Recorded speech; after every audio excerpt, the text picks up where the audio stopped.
Hello, and welcome to Between Two Peers, a live stream show where the hosts invite a guest from around the known world to answer your pressing questions about life, the universe, and everything.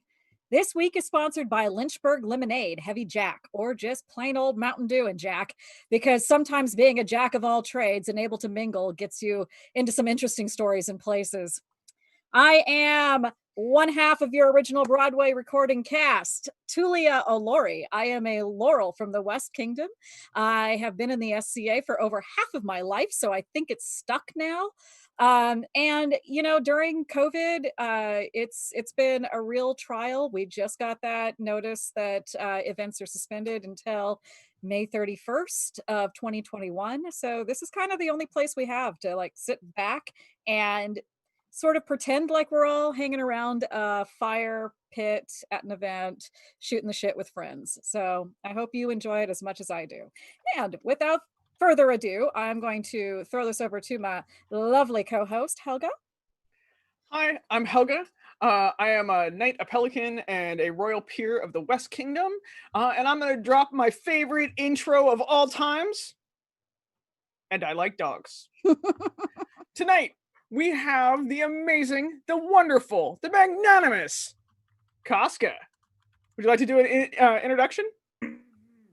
Yeah, let's see. I'll try to match. Let's see. I was a baby, and then I was a Star Wars toy kid, and then I was a D&D nerd, and then I was the bass player in a heavy metal rap band, and then I found the SCA, and then peace and happiness. And I guess I'm a knight, a lion, a pelican, a laurel, and then a count, and a lover of people in a game that I'll never get tired of. That's awesome. I was about to say, at some point, I'm going to have to try to outdo that introduction. That's a really good That was hits. I think that's the best introduction we have. I love her people, all you. Just super big hearts. So with that, I'm going to remind everybody of the drinking game. So drink whenever a host or guest uses a non-SCA name when referring to somebody else on the show. Drink when somebody's pet appears on screen. Drink when somebody calls for a soapbox or the audience calls us on a soapbox. Which is like all the time. Use your powers wisely, audience.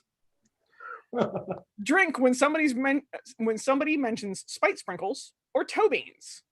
And the guest rule of the episode is...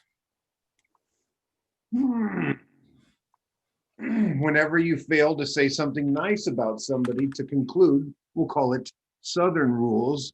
Oh. You have to drink. Oh, God, I love that rule. Okay, I have to ask for clarification. Bless their heart. We're going to say Southern rules. Does this count for like every question or like when we go on a little bit of a snark fest? No, let's go with every question. Let's see you tie everything up with a nice comment to the end. Try that. Oh my God, that'll just be like, I really feel like this is all bullshit. Bless them. Right? Bless their heart. Bless their my favorite Southernism is bless their little white socks. Right? Southern razors. I am going to lose at this game so bad, just so you know. Okay, so before we get into the questions, there is 2 reminders that I'm going to give everybody. 1, please feel free to submit questions during the show. If we manage to roll through all our questions, at the end of it, we will start taking audience questions. So submit them early because we collect them. The amazing Katrina is in the audience doing that for us and dumping them into a doc for me because she's a rock star. The second one is, remember, likes equal treats, and we have many, many pets to spoil on the show. So smash that like button at the end of the show, and we will provide treats to the various animals in our lives that spoil us daily. Smash it really hard. Yeah, hit that like button a lot.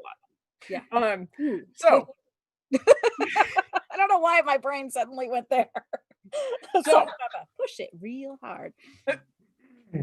Oh, it's so going to be that kind of a night tonight. It's going to be that night. It's okay. I apologize in advance to our lovely guest and all of our viewers. It's going to get weird, apparently. Don't worry, I've got a bottle of rum chata here. Oh, God, I love rum chata. Oh, for those viewing who are not familiar with the glory that is rum chata, I got introduced to it probably like 5 or 6 years ago when it first came out, and it was in super limited supply. And so like you had to go to like the only like specialty liquor store in your area that could special order it from the special place that it was specially made. It was so good. I probably drank like 16 gallons of it in like that one first season. So now it's of course more widely available. You can get it at Bevmo or Liquor Barn or wherever. Look it up. It's hella delicious and it will fuck your shit up. It will make you say bless their hearts much easier. Oh yeah. I saw that, Casca. All right, so with that, we're gonna get into our guest questions. Sassy, would you like to start us off? I sure fucking would. All right, Casca, how did you find the SCA? That's a great question. So I used to like to go to Renaissance festivals, like, right, everybody's book report starts that way. Mine was a little bit different. You know, my bro, he's all, hey, my sister is visiting at the Renaissance Festival, and he drags me out to Estrella. But let me set the stage. So like, oh gosh, he said, this is different.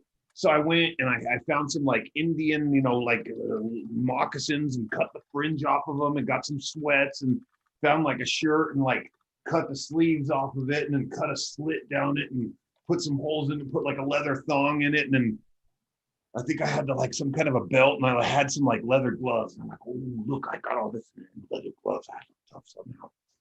And so he takes me down and it's the Estrella War. And his sister was in Corvus. And, so we stayed with Corvus and I always salute them because, here's this, pretty impressionable dude, just looking around him in this camp with all these, knights and ladies. And gosh, I just had such a great night. We got pretty drunk and, I ended up, platonically spending the night in a tent with a lady that was just way out of my league. And I remember getting up in the morning, like crawling out of this tent, going like crust out of my eyes. And I crawled up to the front gate and I'm like, where do you sign up? And so in the coolest way, I joined at Australia and I have a lot of my big anniversaries, I got knighted at Australia and a bunch of stuff like that. So, that was kind of me. And I was in a band at the time. And I think being a musician lasted for about 2 more years. And it's just like, I just didn't fit enough with those people. They didn't have enough soul, but they were great people, but the band was cool, but there was nothing outside of that team. So that's pretty much me. I also found the SCA through Renfair, so completely, How old were you at the time, actually? I must have been in my mid-20s somewhere. Gosh, it was somewhere in the mid-90s. Rap metal didn't pan out, so I thought maybe the SCA would be cool. So it must have been somewhere around 94, 95 is when I found it. So, like I said, I was in my mid-20s. I wish I would have found it. I found out later that I was actually on an Air Force base where there was an active cell and I just didn't bump into it. Yeah. All right, Helga? Helga? Check your messenger. I just sent you something. Oh, shit. Oh, wait, okay. I was like rapid fucking typing. Okay, sorry. I'm like, what? Yes. Okay, so do it. the next question that we're gonna ask is what brings you back to the SCA and keeps you engaged? Oh, I think like I talked a bunch. How about if one of y'all go first? I'll go last on this one. Oh no, that one's just for you. That's for you. Just for me. That one's just for you. What keeps me engaged? It's super simple. It's people for me. Especially during COVID, one of the things that I've learned, clearly, is that being around people we can respect is now like one of the finest wines we can experience, and just, the show has been a big part of that. And it's introduced me to a few people I've reached out to try to be, in the politest way, say, hey, I want to be like you. Can I have conversation with you? But it's the people. I love to hug people. I love to hear about their lives, where they're at. And just have that time where it's like, we belong together. And for me, that's going to make the game always fun, and that's how I'll always go back. So is there any advice that you would give to somebody like out of burnout, like out of what you experienced to come back because you've been playing for so long? Yeah, sometimes you do have to find a new group, right? You need a fresh, breath of air and try to think of it as this beautiful buffet, that has so many different things to eat and share and compare. And, sometimes you just need one person to come in and listen to your stories, and you could just be full of magic again and running off into new adventures, and just, try to make sure that you never get too jaded to reach out. Please, and I guess I'm just about to get a soapbox, but never be afraid to cross the road and freaking meet somebody. I moved from Atenveldt to the Outlands, and I have so many people. It's like I spent so many years mad at you people, and now you're my closest friends. I should have, quote the Red Duke, I should have crossed the road earlier. Well spoken. All right, so are you ready for an additional just for you question? We're inserting this question on the fly. This is when I was mad typing at Sassy, so Okay, so everybody who's freaking out in the background, namely Baby Ninja, whose brain is exploding right now. He just yelled at us that there's a process. Yes, there's a process, and we're here to thwart it. So it's gonna get weird, but yeah, this is not a weird question, but Helga, go. So I wanted to ask you, what is the oddest or funniest thing that happened to you or came out of being in a rock band?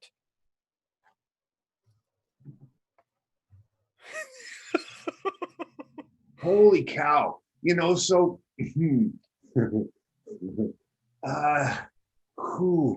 for starters, it's never as glamorous as you think, but so I clearly remember, Gwen Stefani, freshly single, running around with every lead singer and every other band, like just chasing her around, like, and then we try to go up, and like me and the guitar player in our band, we're like, cool, we're in, but we're in like a little van with like a trailer.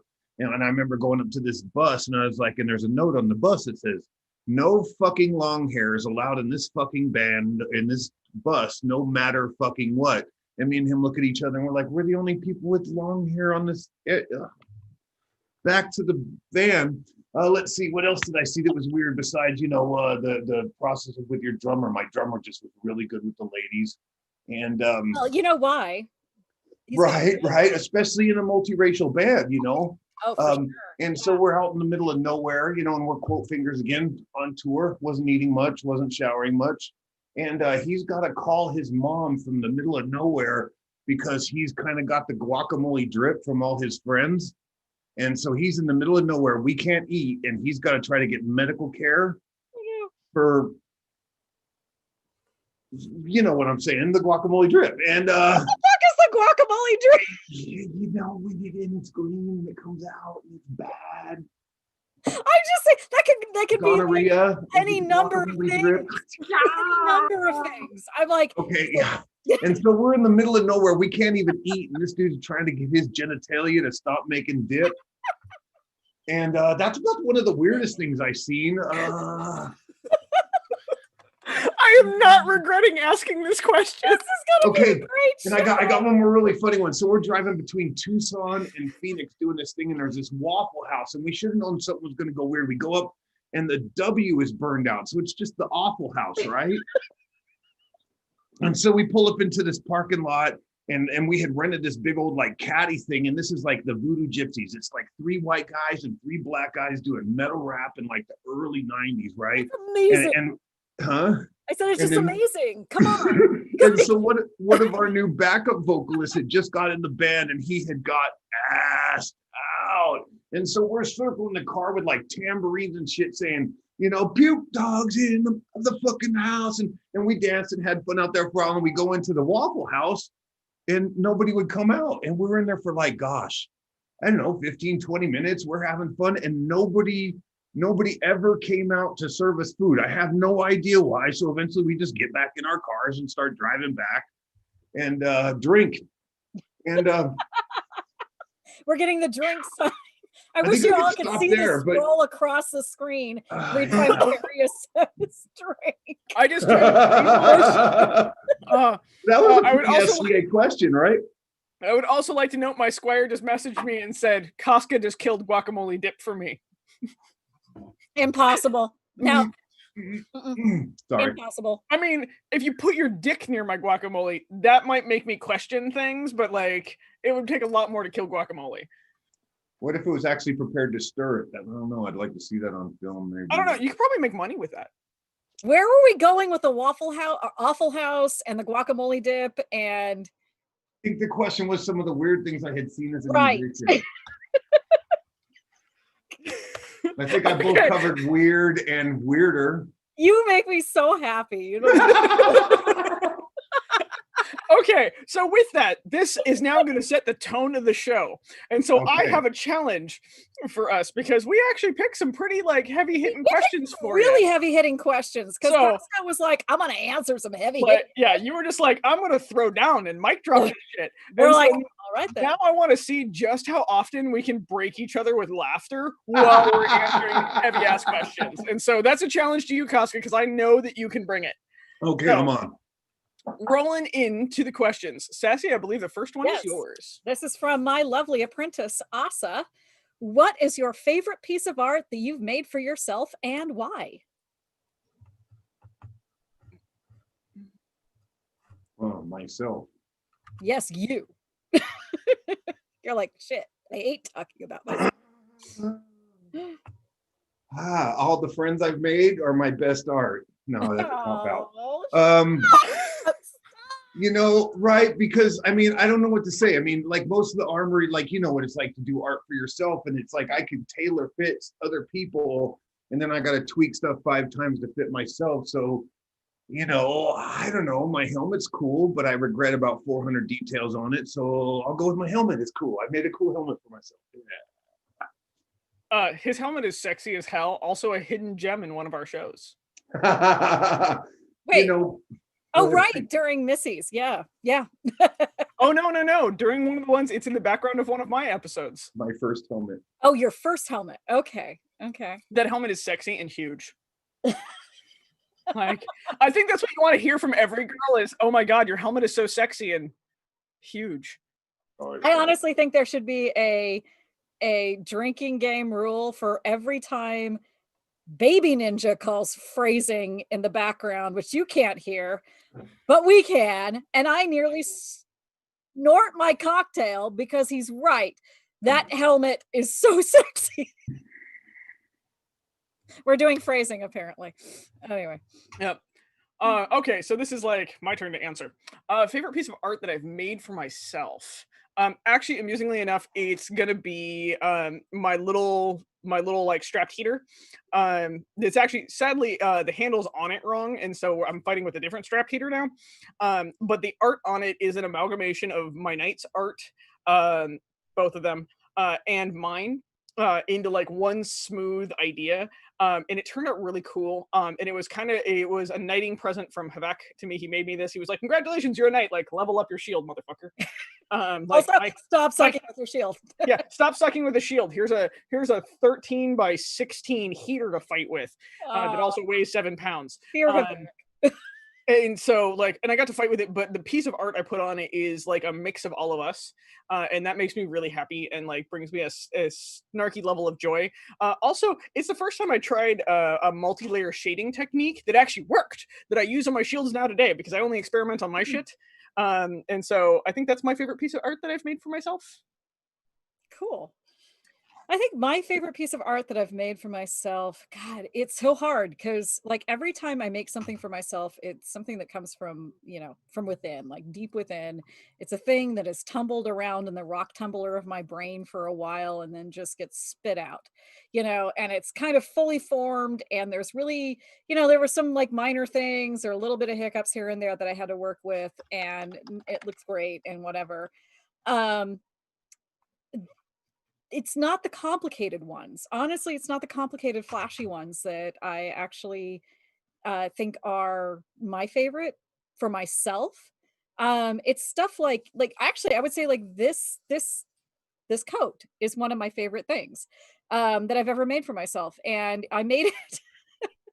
Funnily enough, because Helga was working on a similar type of coat I guess this was last year for Great Western War. No, for Miss Sinagua. Or no, sorry, you're right. For Great It Western was War. Great And then we did- Western. You were queen when Helga was queen. I'm not going to drink. I'm telling the story. But also, it's not when somebody else was queen. It was when I was queen. So that's, you don't have to, just fucking drink if you want to. Anyways, Helga was working on a similar kind of jacket or coat. And I was watching her sewing it like on breaks at work. And I was like, that's a really cool look. Like I like, you know, she had this like silk banding over all the seams, and she was doing this cool embroidery stuff on it, and she's a very talented seamstress. Do not let her tell you otherwise. You weren't supposed to say that live on air. Sorry, Jackass. but it's true. And I got to looking at that and I'm like, fuck, that's a really cool coat. I kind of want one. And so I whipped this one out. I kind of just pulled it out of my ass, actually kind of at the last second.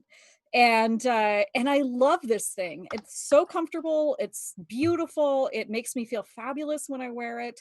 It's not one of my fitted Venetian gowns or Elizabethan gowns. And it's not big and flashy, but I feel like $1,000,000 when I wear this. And I think kind of weirdly, like this is really kind of my favorite thing that I've made for myself.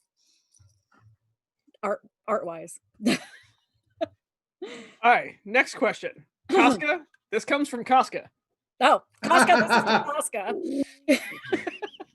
The traditions of the SCA have generally emphasized showing up to events. How can ESCA folks balance an actual return to live play? Bless their hearts. Like I was like, I have no recollection of this question. Do I start or do one of y'all Yeah, start? you Oh, no, you start. You start. You know, one of the things I'm really reflective of, you know, I mean, this show really helped me find my social voice, you know. I mean, one of the beautiful things about asking this show, or pardon me, watching the show is you ultimately ask yourself, you know, gosh, how would I have answered that question?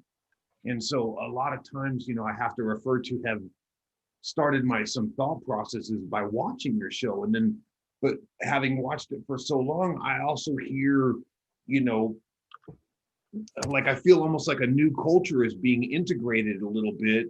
And one of the things I was kind of wondered and, you know, thought some conversation might be nice on is kind of why being in person was so important, especially to a player like me. You know, I mean, originally I come from Sundragon, but we really played in the barony of Atenveldt. And at one point it was for real a 300 person a week fighter practice. And then after a while, like, private practices made us greater, but they slowly bled off showing up to the most important part, which was that centralization, the showing up to play in person. And so a lot of this thought comes off of making sure that we realize that now we have some great ways to hang out when we can't get together, but you know, how do we reintegrate? How do people who mostly have, you know, maybe some of the people we've met the society through your show, how are they going to think about when we start saying, you know, we really need you to show up to succeed? Mm-hmm. You know, and I think that's probably a deep enough hole for me to dig right there. It's a valid question, and it's gonna be, I think, the closer we get to coming back to events, a really valid question that needs to get addressed. Helga. I thought it was your turn. I asked the question. Oh, you asked the question? Okay, it's definitely going to be one of those. Yes. Okay. So yeah, valid question. You know, one of my very, very good friends watches the show, and she is somebody that I've known for 15, maybe almost 20 years. And a friend of mine in the costuming and convention circuit aspect of my life away from the SCA. And that's Radar, by the way. Radar heard me talk for years about the SCA, and she's always been really, really like into the things that she's into, running cons, doing cosplay, etc. But we've always been buddies, right? You know, our interests overlap, and So I hear about all the con shit and she hears about all the SCA shit, and we both laugh because we're not involved in one person's fuckery, and it's wonderful. But Radar actually, because of the show, crazily enough, has sent in her SCA membership. She's actually joined the SCA because of the show. I mean, maybe this is a little like tooting our own horn, but the show has reached out to her and finally connected to her. She felt a connection and she decided, fuck it, I'm gonna join the SCA. I'm gonna send them my $35. And so she's actually an SCA member, but she's never been to an actual event.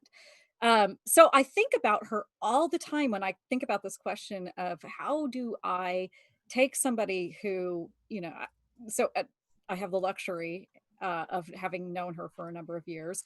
She's kind of got an in route through me. That's cool. Like, that's great for her. But there are other people out there like her who maybe were getting into the SCA and then COVID shut it down, or were maybe haven't, didn't even discover the SCA until COVID shut it down, and all of the SCA stuff suddenly was online. It is really, really hard because historically the SCA has privileged in-person interaction over online interaction. And what I don't want to happen is when we come back to in-person interaction, I don't want the people that have only interacted online to suddenly be like, whoa, this is not what I signed up for. So it's a hard question. I don't really know how to answer it really well. The balance I'm hoping is that at least with the people that I know, the ones that I can catch, trying to ease them into the actual meet space interaction of the FCA, because it is kind of vastly different than really being online. Online, you're interacting in your head. It's really kind of an imaginary experience. In the real world, it can bump up against you in very weird or uncomfortable ways unexpectedly.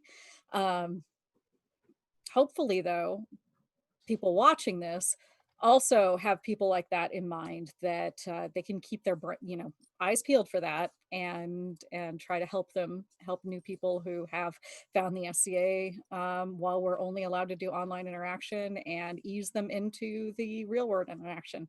That's our mandate as long-term members, to help and do that.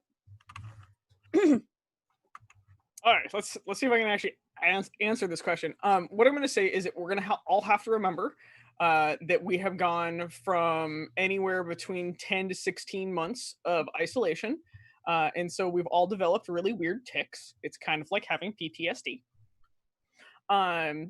But generally, what I'm going to say is that the ESCA folks, in returning to live play, because live play is the key to us. We are a I'm about to get cussed out in the comments, okay? Just so y'all know.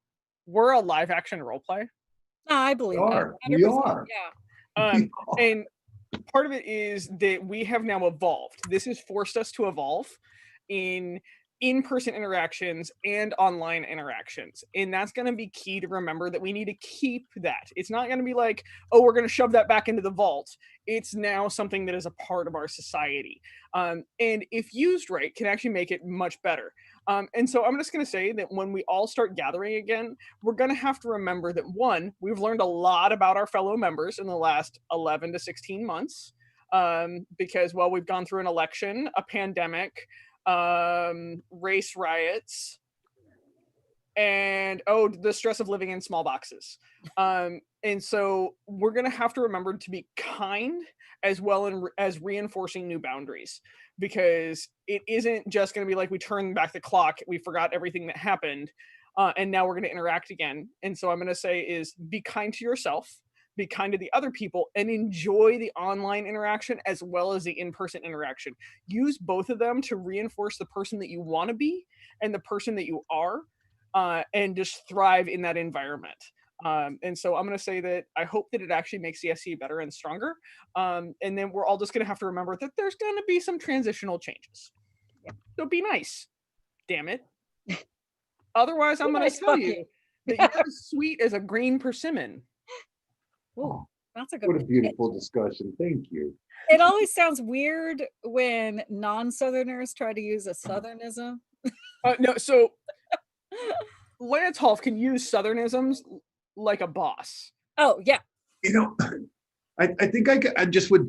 I think you guys have inspired me to y'all have inspired me to say something like, right, when you tell somebody about a book you've read and you want them to read it, that's the way we got to portray the SCA. When you're showing them all the traditions and, walk through people through your book, and make sure they want to read it. It's that freaking easy. That's it. Oh my God, I'm not getting actually cussed out in the comments about the LARP thing. Oh, We are LARP, and We are- anything that inspires us is important. Come see me if you don't like it. we are, as someone who I hold very dear to me likes to say, the granddaddy of LARP. Like, I know people that get really, really twitchy about the, analogy between LARP and what we do. But I think that actually LARP, I don't think would exist without the SCA. And I'm not trying to say that. I'm not trying to say that LARP exists because of the SCA, but I'm saying that like it gave it a foundation. Well, I think if you thought about all of them, like we're a giant circus, and like the SCA is one big umbrella, and there's like a certain level of shows that go on in that, and then you like wander out of that one and you go check out like the D&D style live action role plays, and they're over in another big tent. We're still in the same social group. Actually, if you remember that, we can walk from one tent to the other without being like, but this tent is the only tent, and I'm going to ignore that other tent because it does not exist. Well, here's the thing. We're all nerds, right? We're all dorks at the end of the day. I say that wearing my like hipster as fuck glasses. Yeah, you're really rocking those lenses. Telling you. I mean, even if it is LARP, anything that inspires you to be more is valuable. And also, period. Yeah, exactly. Also, one of the problems that the SCA has had kind of historically, and maybe we should actually call a soapbox because I feel like this is kind of veering towards soapbox territory, is that the SCA has had historically an issue, I shouldn't even say historically, it's a real present issue with out there in the world of reenactment, LARP, cosplay, all of the kind of the broad umbrella of all of that stuff. The SCA has a reputation for being the society for compulsive authenticity, the society for sword carrying assholes, the society for, like there's all these acronyms that fill in the SCA that are not flattering because we come off and have come off as really elitist, gatekeepy, kind of shitty when it comes to people who just, like come in through, say, a Renaissance fair, or like I did, say a LARP, like other friends of mine have come in, say through cosplay, like these avenues that we could be getting people interested and welcoming them in to the weird shit that we do when we have a lot of fun doing it. We're standing there and being like, oh, you wear elf ears? No, we shouldn't be doing that. We should be like, elf ears are cool. Have you seen this historically accurate 12th century doodad that I just did? Let's get really excited about this. And soon, this is the thing that I've learned in my life. If you're excited about something, other people get excited about it too. If you're an asshole elitist about it, people get turned off and are like, yeah, fuck you. I don't want to deal with you. So the SCA has definitely run into this issue in trying to become something serious, which we're not. You look at the European reenactors and what we do looks like kindergarten dress up comparatively. Oh, well, I would also like to point out the European like LARPers. Like, have you seen the Warhammer 40K LARPing they do? Just like, no, 40K. I got to go back to and I'm going to name drop Radar again because she's going to die because she's in the comments, like literally dying every time I say her name. But Radar and I over the years, like we've talked about a lot of stuff, our overlapping interests and everything. And she showed me the shit that she makes in, for cons, which are, cosplay convention type sci-fi fantasy recreations. That level of detail is equally matched to the level of detail and research that we do in the SCA about like a specific little historical thing, right? They're doing that exact same stuff with anime. They're doing it with movies. They're doing it with, role-playing games. Like we're all kind of the same flavor of nerd, or not same flavor. I've said we all kind of fall under the nerd umbrella. We're just different flavors of it. And we need to be more welcoming of that, because we get excited and welcoming about something, other people get excited about it too. They may not have even realized they were into it until now. That was kind of a real soapbox. Yeah, that was like I drank twice during that soapbox just because it was such a soapbox. Oh God. However, hark, I did hear something.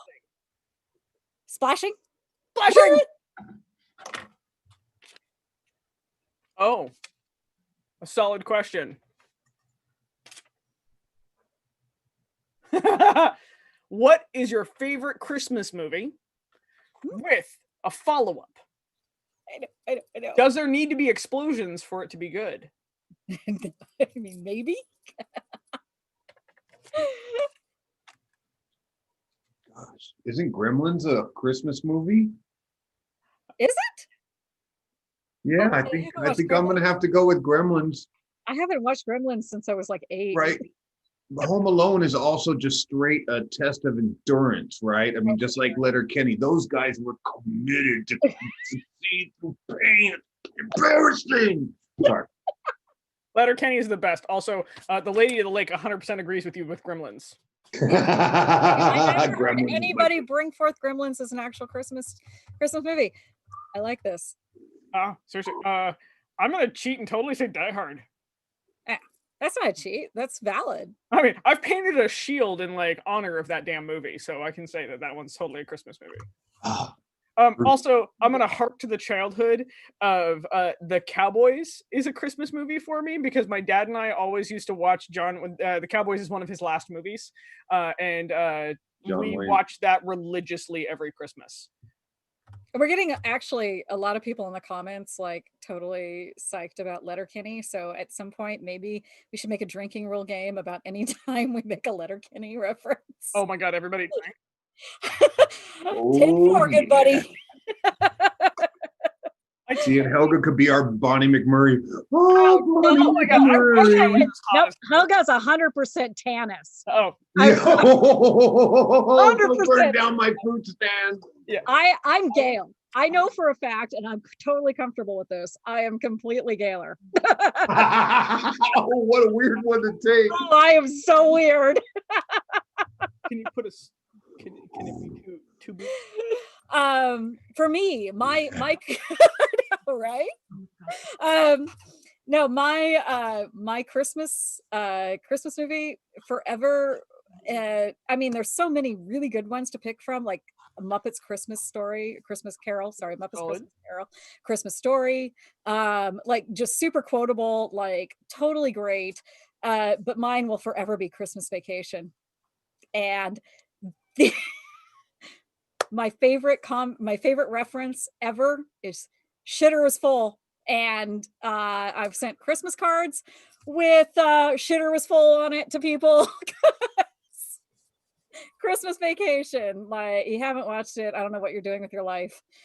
Stop everything. Stop this show. Stop watching it. Like it before you do, but stop watching it. Go watch Christmas Story or Christmas Vacation, because it's fucking amazing.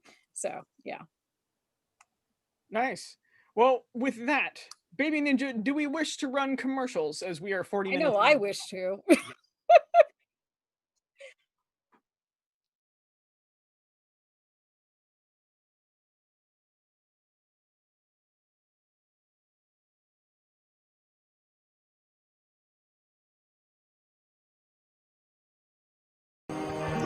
V-Stash Central is your home for consignment sales of SCA items. Buyers, improve your SCA kit with items no longer commercially available. Dress your growing kids without spending a fortune. Get started in this hobby for less. Sellers, when it is time to let go of those projects that will never be made, the garb that is no longer worn, or just time to reduce the stash, D-Stash Central will help you rehome your items. You can find them online at www.dstash.us or on Facebook at facebook.com/groups/dstashus. Happy shopping! In a society based on living a dream, we deliver items and goodies that help you on your way. We specialize in some of the more artistic interpretations based on early period crafts, but we still throw in the mystical and unique arts. Much of what we sell is created by us, and we sell cool things. If you can't find it, we'll do our best to get it. Besides having some of the coolest stuff around, Wolfblood is a freelance artist who operates a graphic shop that prints t-shirts and embroidery. We may not have what you need, but we have what you want. We specialize in the unique.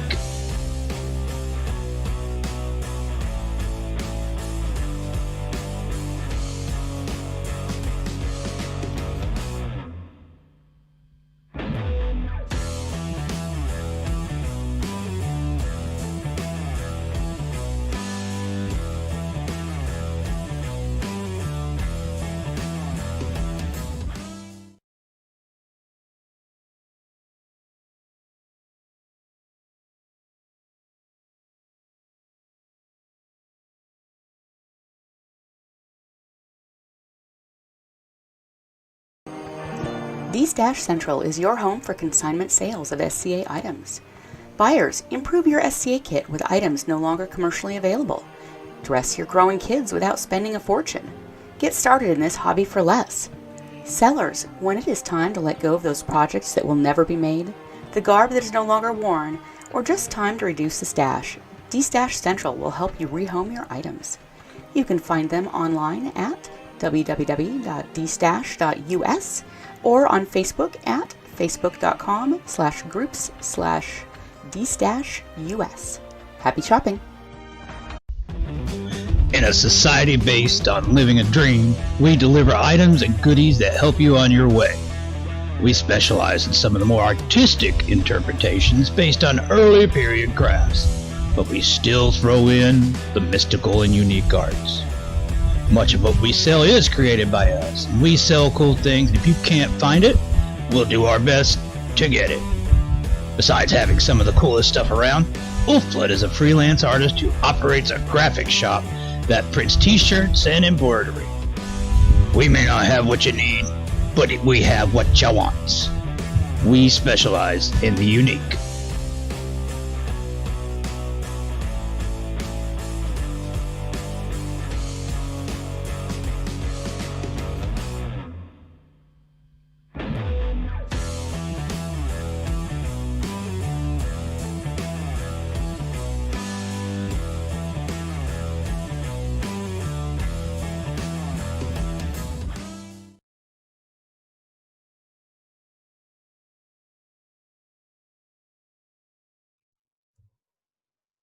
Sweet. And we're back. So I'm going to ask the audience, are you having fun?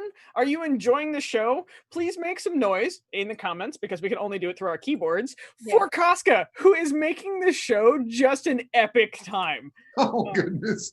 Yeah, can I just say, as the white girl I am, can I just say, Casca and I have never spoken, I don't think, maybe even directly, until this very eve. Oh my God, and you came highly recommended. I love you, Lady of the highly rated. The hype we had for the show when we put out our, preview image and everything on Facebook, people were like, fuck yeah, I'm tuning in for Casca. Expectations met and or exceeded. For reals. Also, will you be my new BFF? Hell yeah. Okay, cool. It's gonna cost you hugs.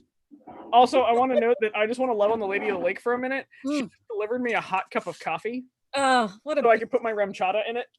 What a beautiful, beautiful goddess. And y'all can just watch me open this one arm. No, I got it. I kind of wanted, I almost was like, can I get that for you? And I'm like, oh wait. Nice. The Lady of the Lake is right here trying to help me, and I'm just refusing.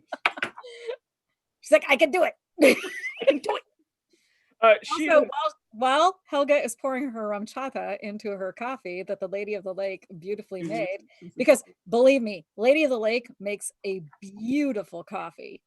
If you ever find yourself in a position where you can get a Lady of the Lake coffee, like fucking do it. just do it. But I think everyone needs to also tell Helga how good her glasses look, because her glasses look. I also have coffee at events. No, I'm not telling him that secret. That secret is mine. What secret? Share with the class. Wait, what? She says, I also have coffee at events. I know. I know.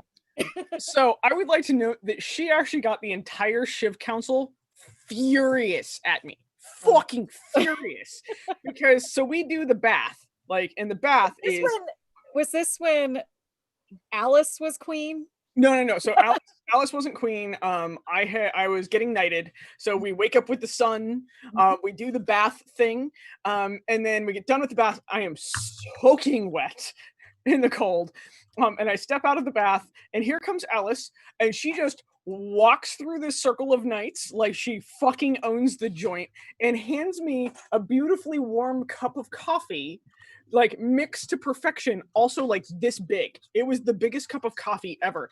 And literally every night there was like, go fuck yourself. They were already mad. Like, I haven't heard the end of it. All right, so we're ready to roll to the next question? Let's go. Yeah.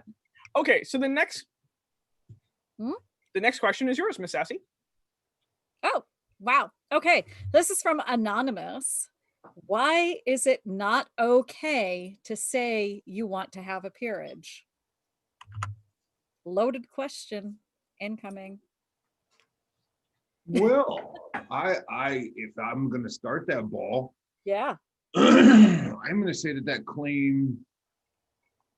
See, it's always hard because we're always looking for absolutes, and that's why this question fails. Because if you're looking for an absolute, sure, it could be wrong. Because if you're going to put pride into it, of course, it's not going to be okay. But you know, what if your job and your path in life is a little more mundane? And what if you come here to succeed? What if you come here to gain personal notoriety? You know, it's funny, directly related. So one of my funny clicks is, you know, so we always had this war after Estrella and Sundragon called Mixed Weapons War. And it was just like a come as you are, have some fun. We all worked war. We're sitting around a fire in the mall. Wouldn't it be cool if you sat all, and I'm sorry, at the time, all three circles by your own right before you were king? And somehow that's what happened to me. You know, and wow, completely lost the question. Oh, and everything I did on purpose, you know, I mean, if we go out and find a peer and find somebody that inspires us, it's like, hey, I want to be like you. You realize how beautiful that is to try to be more than you are? I mean, most of the disappears I know are people who didn't really truly change and find a bigger piece from their inner child to become more. And then when they got that, they're not going to walk away from achieving that. You know, and what disappears is a whole different thing, but it's those people who didn't find it within themselves when they succeeded. It's just like Starship Troopers. Here's your piece of paper. It says you won first place. Explain it to me. You know, so I think seeking and vocalizing that you're seeking is when the absolute is removed, it's based on honestly seeking to be better is okay. Period. Agreed. So my answer to this is I think that this question is bullshit, actually. I think that it is 100% okay to say you want a peerage. I think it is not okay to feel like you're owed a peerage. Mm-hmm. And I think that that's what we've done society-wide is we have assumed that if somebody says that they are seeking a peerage or they're on that path, that they are attached to the outcome of becoming a peer. So thus they feel owed. Mm-hmm. And I think that you should be able to say you want to be able to reign. Number one, right here, I'm going to point this out right now. It is 100% for fighters to say, you know, it's okay for fighters to say they want to reign or win a crown. It seems to society not be okay for women to say they want to be queen or they want to be princess because then or consorts, especially now that we've changed rules. So my apologies there. I just stuck my foot in my mouth. I'm going to own that for a moment. Consorts. I was just going to be like, Yeah, I know. Like foot and mouth, let me own my shit. Consorts, male, female, they, them, any of that. It is it is totally okay to say that you want to be queen, that you want to be princess, because part of that is we treat that as the ultimate service role, and then we tell everybody, well, unless you're a fighter, you can't say that you want it. And that's not okay, because then you can't seek the knowledge and the training that you need to be good at the job, because really it's a job and you need to have the history and background, versus everybody just being like, oh hey, so you're hooked up with this fighter, which means eventually you're gonna be king, you're gonna be queen, or you're gonna be princess, or you're gonna be this or that, and so you need to know all this insider knowledge. And so stop making it backhanded and start making it obvious. It's like, start doing consort training, start doing like, hey, if you want to be princess, this is some of the behind the scenes stuff. And so I'm really key on saying that you want that. Same with being a Laurel and being a Pelican and being a knight and a master at arms. You should be able to say you want that so you can seek the knowledge, so you can follow the path that makes your heart happy.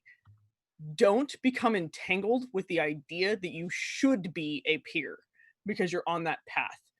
Enjoy the path. Say that you're on the path. Enjoy every step of the way. And that's a really hard balance, and that's also part of the journey. And so there's my really kind of weird philosophical slightly soapboxy answer. I can't give much more of an answer because Helga and Casca both kind of summed up a lot of what I feel about it. Why is it not okay?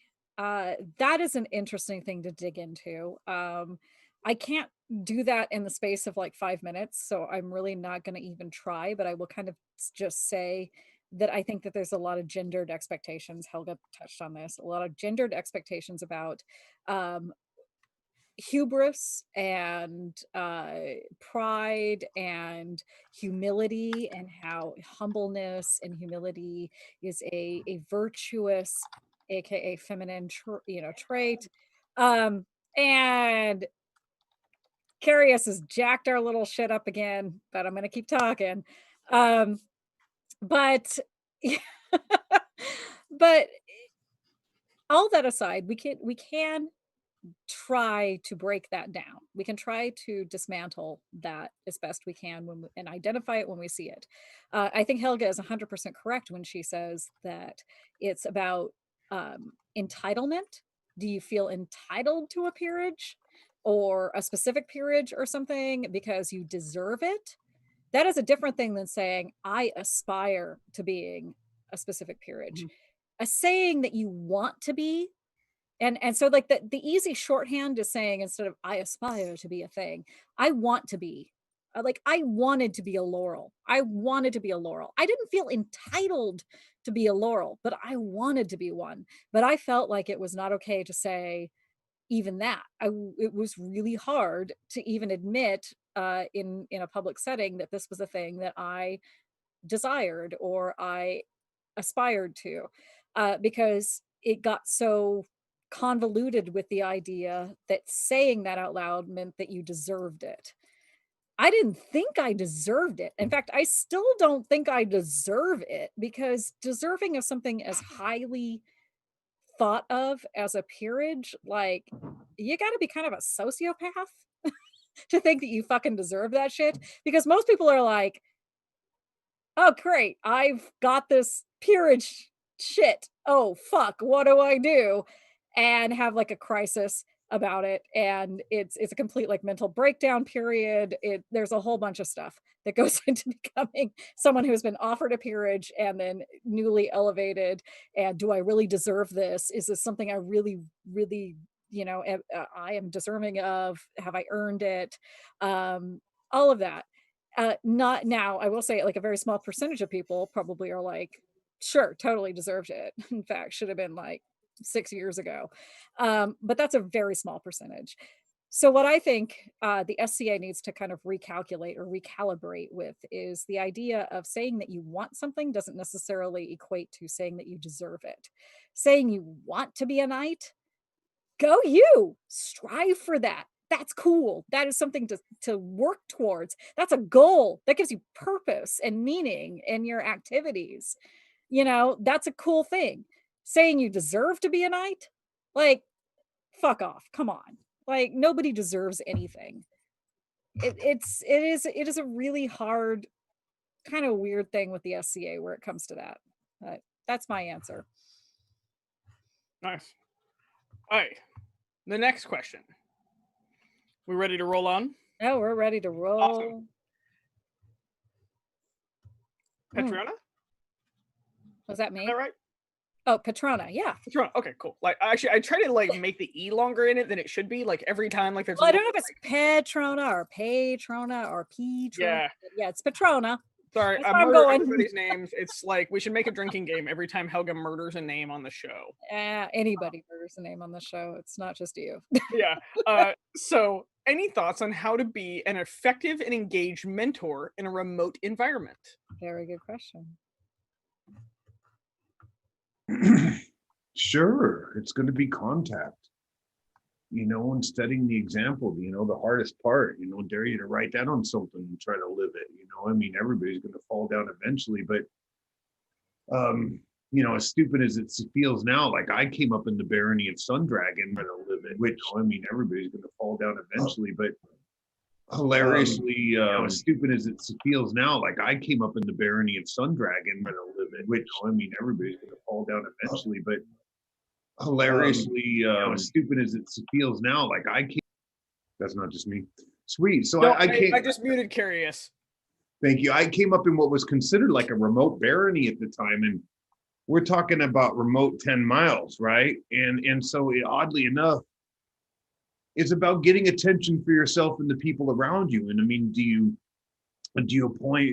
approach it joyously? Or do you realize that it's beautiful to have a Camelot? I think both things are true. You got to be able to exist where you are and make the SDA happen in a vacuum. But in the same sense, you got to realize that having some place that you can point off into the sunset and say, there is this beautiful place it's why we dream, so don't hate that. Realize how beautiful it is for it to be there, because there's always someplace bigger. I came up at Estrella, but there's always Penzic.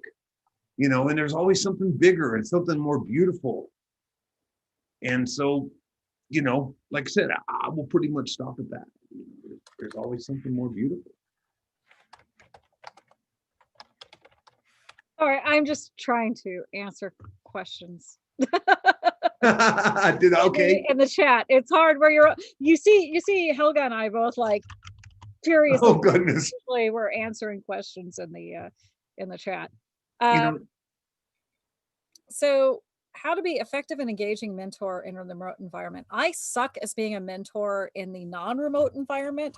So I'm just going to go out with this out here with apologies to my one dependent who may be listening, who actually is a peer in her own right and elected to still be my apprentice because she's a gracious and loving and wonderful human being. I am not worthy of any of that, but it is for me, it's easier actually online to remain connected than in real life. In real life, I am probably the world's worst friend. I will never call you. Hey, let's hang out, all that stuff. I get locked in my little room and I'm very kind of isolated until I show up to an event. And then I'm out at the event, but I've got a million things to do and I'm not engaging with people in a really meaningful fashion the entire time. But for all of that being said, the things I wish I could do is checking in with people and just saying, hey, we haven't talked in a while. Not even my dependents, not even people that my apprentices or my students or people that I just am kind of mentoring casually along the way. And I haven't checked in with them, but trying to check in with them on a regular basis, trying to say like, hey, how you doing? How you feeling? Are you doing okay mentally? What's going on in your brain? what are you working on? You know, that stuff doesn't come naturally to me. So I do struggle with it. But I do say that that's something that I think would be huge. And I think it would be really good for people like me, maybe to set an alarm, a schedule of just like check in with all your friends, check in with all your apprentices, like see how they're doing. Because it's really easy in the ESCA to just get lost in all the crap that's going on. But yeah, trying to just put yourself out there. One of the things actually that I've been trying to do, and I've been trying to do it for probably about the last 6 months, is to, when I post something on Facebook or Instagram, have it be positive, but not just about myself, have it be positive about someone else. Say something nice about somebody else. Either you message someone directly and say something nice to them, or you post something on their timeline, or you make a post on your own timeline, but just say something nice about someone else. And I think that would go a huge distance in the SCA and outside of the SCA. And I'm getting Carius's "you're all pretty" sign, which means that's where we're all. But yeah, it's hard to get outside your little stupid box of your brain. And when you can, if you have to like set an alarm to do it, just try to remember, maybe not every day, maybe once a week, just do what you can do, and just make it about somebody else and them being good and great. So I'll probably be a little bit more business-like in my answer. One, Yeah, go for it. set a meeting schedule and keep it, and or understand and communicate around it. Two, set an expectations as well as updating expectations. This one's key for my students, and I'll go into reasons why and be very, very blunt in a minute. And three, find ways to distance learn. So with fighting, video watching, with service, like how do you write those emails when you need to interact with other officers or populace members? Like, how do we deal with this stressful situation? What book are we discussing right now? I'm reading a book with my student right now. Like, this is what I'm reading, and then we'll get together and then we'll discuss the reading. And so we try to keep each other engaged, and I always try to not make it like assignments versus it being like, cool, I really want to read this book. Do you want to read this book with me? And then let's discuss it. So it's kind of like a little student book club. Also, like, hey, let's have phone calls. Like, here's my personal cell phone number. If you have a problem, give me a call. If you want to chat, if you're driving somewhere, drop me a text message. If I'm also driving, we can sit and shoot the shit. Also, for all my students, both official and non, we kind of have like this chat group where we all just like, we send random memes to each other, or like randomly we'll be like, fuck, I was working on this shot and this didn't work, or like I'm working on this service project and I'm running into this problem. And so we like group share a lot. We do a lot of group think. And all I'm really doing is I'm facilitating, like, this is a peer-like response. This is not. How can we polish this response into a peer-like response? So it's actually kind of how I manage anyways. So I apply that. But setting and keeping expectations as well as updating expectations, this is very key for me. And so I'm going to be super honest on the show. So everybody buckle in for this. Maybe we should do Araya has an honesty moment and drink. You don't have to drink because you referred to yourself by your mundane name.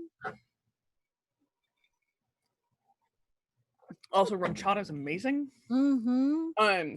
So I live in what is considered the gray area of suicide. I have alluded to it on the show, and we've kind of gone through it. We've like touched on it, but we're gonna have a very real conversation for a moment. And so my students get to know this before they get into an official relationship with me. There are times where I am inaccessible because I am non-functional. It's not like I'm going to go off and harm myself or anything else like that, but it's like the noise in my head is turned to 11. And so to continue to go to a job and make a paycheck, I have to hyper focus there. To continue to have a relationship with my husband, I have to hyper focus there. And sometimes you have to pick and choose what you're hyper focusing on and let everything else fall by the wayside. And so this is where I say set expectations and then make sure you are brutally honest with your students about your space, especially at distance, where they like message you and they're like, hey, hi, and you give like one message back, one answer back. You need to be honest enough to tell them, I'm in a bad space right now. Let me refer you to somebody else that can help with this right now. I can give you that much of my time because you're my student. So I'm going to give you that one thing right now where I am not mentally capable of dealing with this problem right now. But what I can do is I can get you to a place that can. And I trust this person with you and everything else like that. And so this is a very serious conversation that I have with all my students of like, look, at some point you're going to experience this out of me where I'm not myself. I'm not totally functional. And I need to make sure work is done. And that's it. I literally don't even have the ability to reply in Messenger. This is not that I don't love you. This is not that you are not sacred in my world. As soon as I turn back on, like, I'm going to be right there. Like, holy shit. Like, this is what happened. But occasionally I actually have to ask them to reach to me because I'm not able to reach out. And all of them have accepted this. And they're amazing about it. And we've had some super raw conversations around this. But it's helped us grow both as student and mentor with how honest we are with each other. And one of my students actually recently called me as he was having a panic attack driving. And he said, you're the only person I can talk to. Like, you're the only one that understands what I'm going through right now. And so we just talked through the panic attack and we chatted and went from there and everything else like that. So it's a very two-way street that none of us are whole people. Not like realistically, you look at across the SCA and like everybody makes jokes about all of us being broken. And it's really, really true, which also means that we should be that extra level of kind, especially right now when all of our relationships are at distance. All of us are broken. Understand those parts and be able to share them with people, because you will find that your mentorship will just grow exponentially because other people will come to you with those same issues and like, hey, how do you deal with these? And so that was really fucking heavy. And so I'm going to take a drink and say that I love you all. And yeah. I'm just going to say that that's really self-aware of you. And I fucked up heavily as a peer with one of my dependents years ago, an apprentice of mine. And I dialed back I retreated. I retreated inwardly because of, life shit, and wasn't there for them. And I beat myself up over that for a long time. And then I reached back out and we went out to dinner and I just laid it all bare. And I was like, my life has been a total shit show. I'm trying really hard right now to just kind of keep things together. It's hard to have the self-awareness where you're just upfront like, hey, we're all human beings and shit's gonna go sideways sometimes. And then even then people still will expect somebody in a power dynamic, the person who has the advantage in a power dynamic, to have that ability to say something. And believe me, no, that's not a thing. Humans are crazy, awful, and stupid, and full of fucking bullshit. And myself, primarily amongst everyone else, full of fucking bullshit. And I failed at that. I failed at that multiple times. As much as I've gone into a relationship with a dependent and tried to say, hey, sometimes my life gets a little weird and we're all humans. At the end of the day, I have still come out of it feeling like I should have done better. I should have risen to the occasion to meet that person's needs above my own, even though my own needs were crushing at the time. And I guess what I'm trying to kind of tack on to what Helga was saying is that, have compassion for the people that you hold in high esteem. But also, if you are a person that somebody holds in high esteem, don't beat yourself up over your failings. because literally we are all human at the end of the day. And I've been watching The Crown. We've been binge watching The Crown, and believe me, like, the queen is a human being. Okay. Yeah. Casca, I saw that you had your hand up. Yeah, I just even wanted to say how beautiful, pardon me, to have mentors. I mean, I'll try to keep this, curt, but I really value female heroes. I mean, I don't know, it's like weird. It's almost like I have to explain it to people when I first meet them. I was raised without mothers, and it's like, gosh dang it, Uhura is right next to Muhammad Ali in my book. And so I went to one of my mentors not too long ago because I was trying to use the compliment badass girl to people. And I just had to go to one of my mentors and just say, hey, am I doing damage with this statement? Because I'm trying to make it the highest compliment, and it's just one of those beautiful things. And, like you said, keep in contact, but allow us to be human, decide how much maintenance and ego your friendship requires when you make those relationships with other people. But be freaking grateful that there's people out there that inspire you. I mean, to open yourself up to an apprentice or a squire or a protege, or a student or anyone really, like, that is a huge vulnerability. And I don't want to come off sounding like, oh, poor peers, oh, but it's a real thing. It is a lot of many, I will say many, the vast majority of peers that I know do not approach a dependency with someone else, like an apprentice or squire, protege, student, lightly.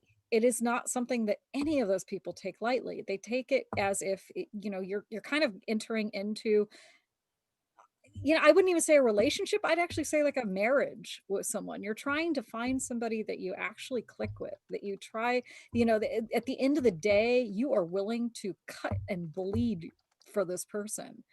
And that's how the peers that I know that I will not say that I value, but the peers that I connect with, that I hold in high esteem, have that standard of this is my blood kin. I will literally lay down and die for this person. And we're not even talking like in a metaphorical sense. Like, no.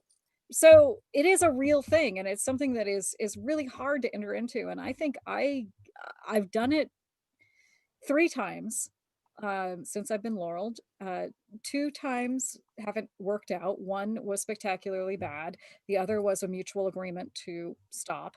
The third is awesome. She's still here, but she was somebody who is already a peer on her own and doesn't really necessarily need my help. But I'm flattered that she is, willing to let me be that person for her. But yeah, like I have such a hard time putting myself out there like that, because it is such a cut yourself open and bleed sort of a relationship. So I feel like we got way off topic. I don't know. Yeah, we got way off topic, but it was worth it. So with that, I'm gonna say thank you all for letting me be vulnerable, and I hope that it helps everybody else in their journey. Oh yeah. Casca, also, like, you're the fucking best, man. Mike, for real, can you be my BFF? I mean, I for sure think Ciela will fight and cut you for that, but I'm pretty tough. You're pretty tough. But yeah, I love friends, people, especially who want to discuss, because of your all's influence on me. I've actually reached out specifically to, 2 people very specifically to just kind of, wildly, have you ever got like a Facebook Messenger where somebody's like, hey, I think you're bitching. Here's a quick life story, and I'd like to be like you. Can we start talking? Yeah. And and some people have made some nice time for me. Yeah. All right, next question, because this kind of dovetails with the previous question, which is, what can the fighting community / Shiv do to support the non-fighting members of the populace? I like that. No, I mean, that's really the easiest thing, right? Because, like at fighter practice, we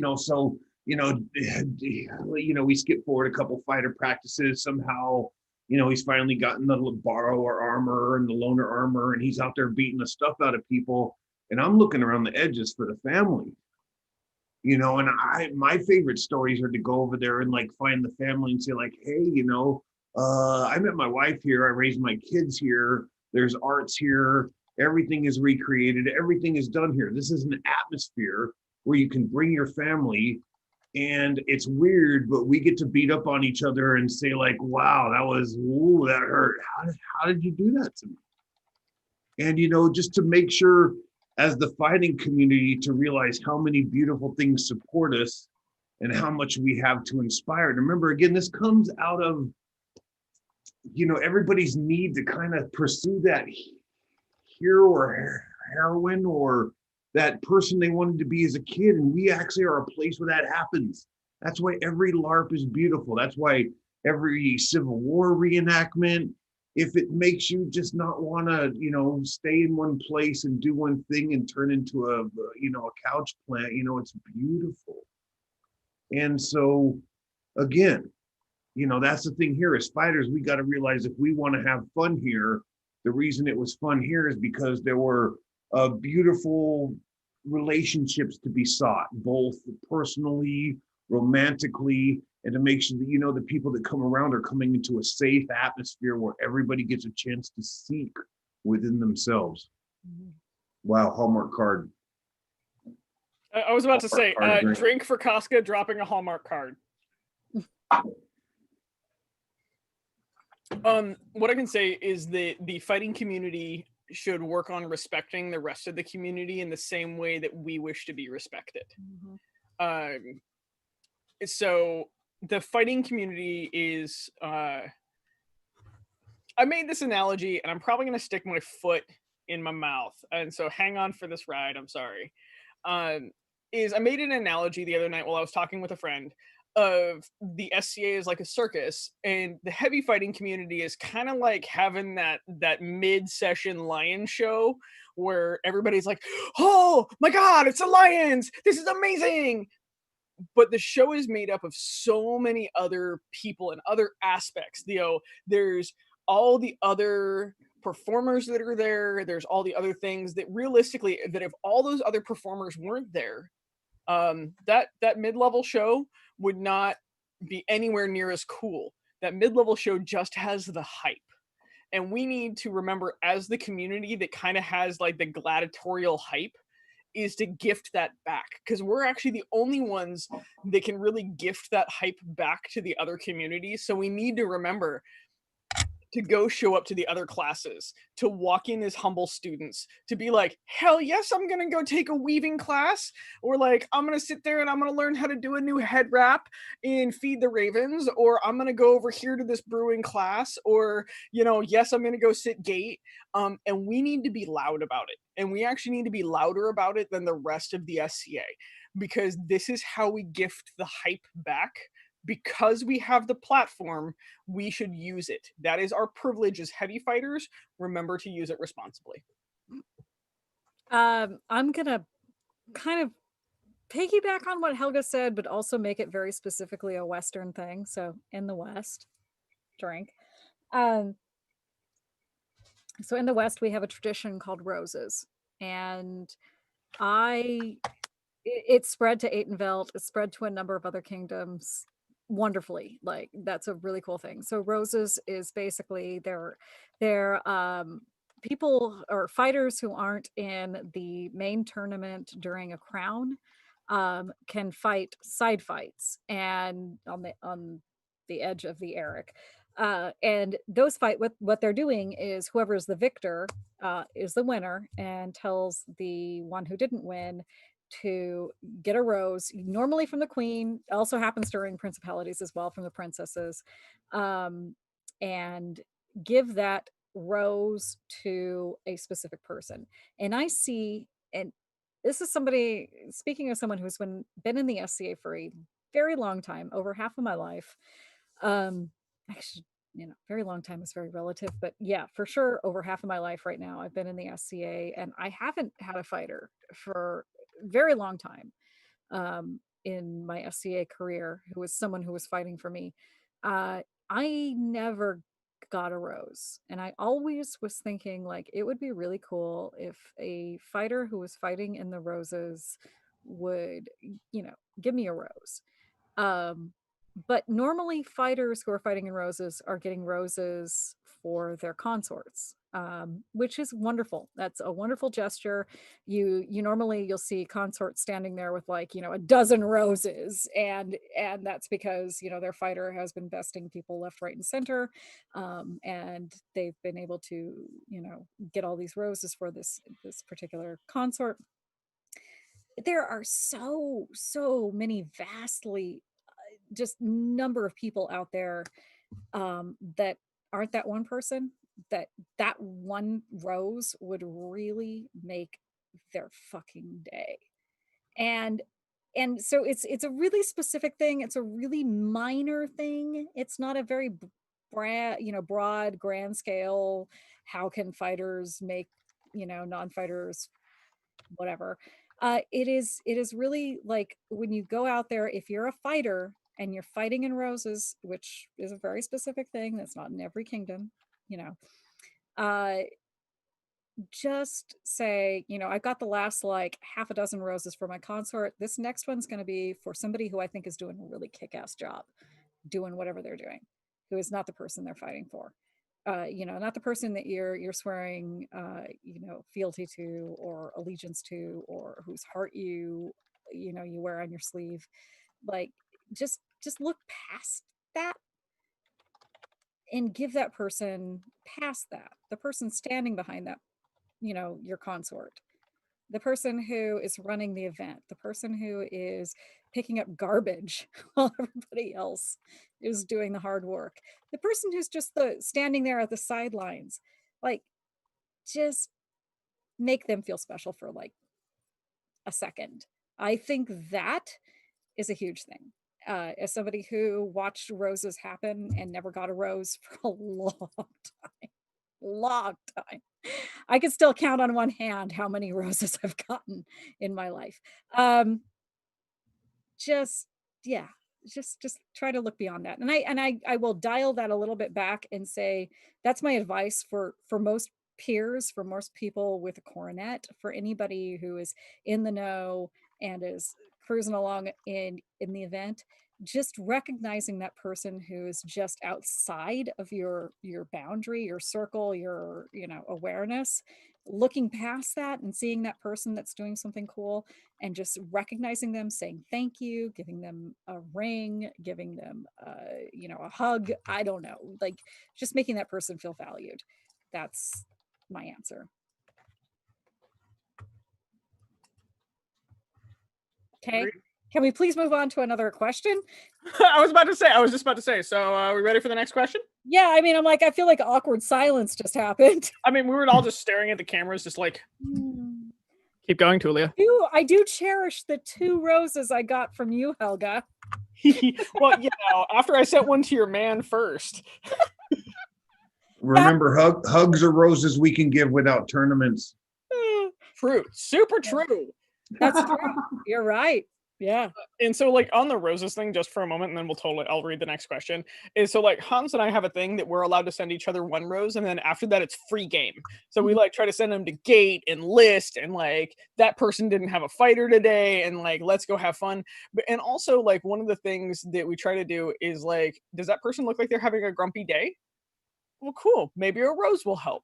Or like, you want to be shocked? Fighters almost never get roses. You see that Untitled out there fighting like a mad thing and not winning anything, and just delivering rows and rows and rows and rows. Just send them a rose and tell them that they're appreciated also. Because guess what? They're the one delivering the rose to this person, brightening their day. And doing the honor of this thing where they are losing humbly and with grace, and then they're providing a smile for somebody else. So occasionally go huck a rose at an Untitled. It is joyous. And then they understand what the act they are doing really embodies. Also, Tulia, you need to understand there's more roses coming your way. Oh, girl, I'm ready. Okay, so next question. My body is ready.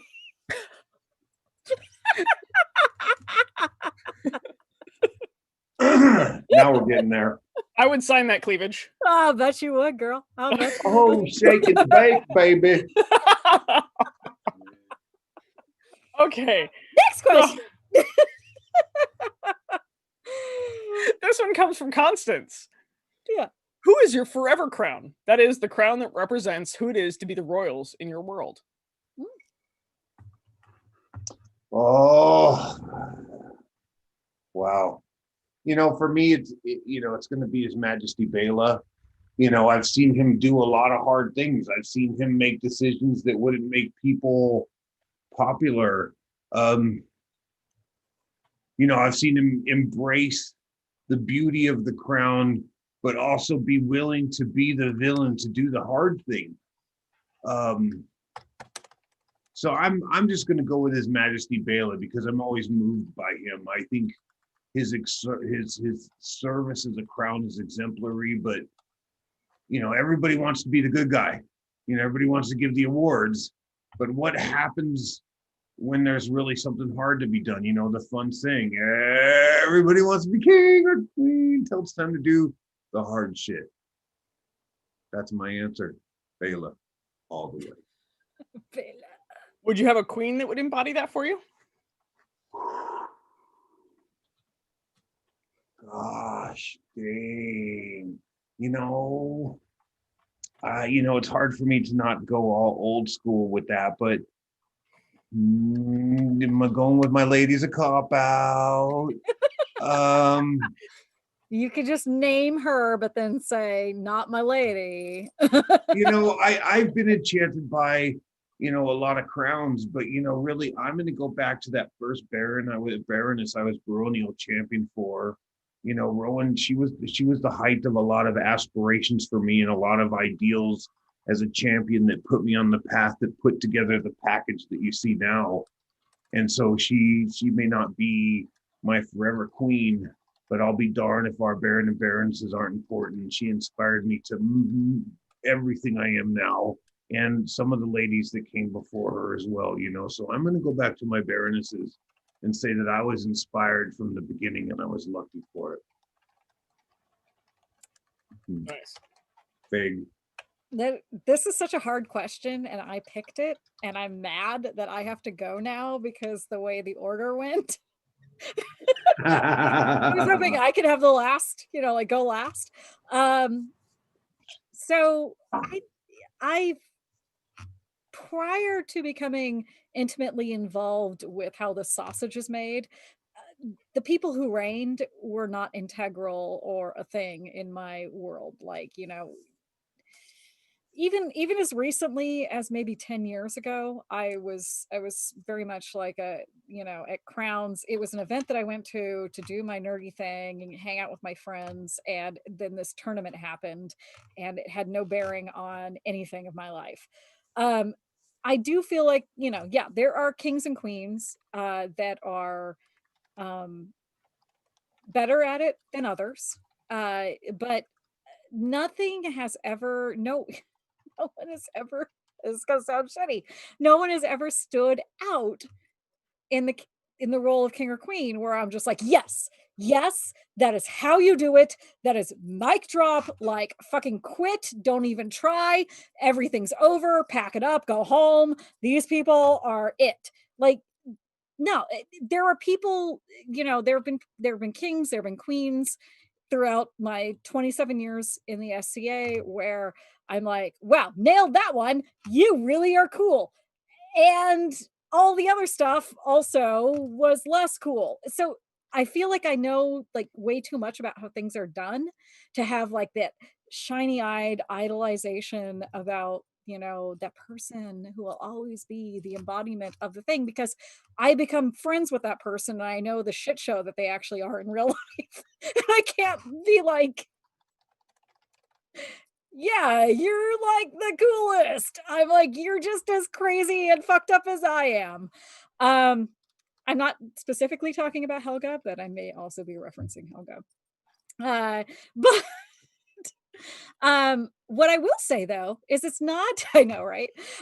It's not the king and the queen. I think that to me are the forever, or that will hold that like space in my brain of, like the Guinevere and Arthur kind of a thing, like the mythological, like you're so amazing.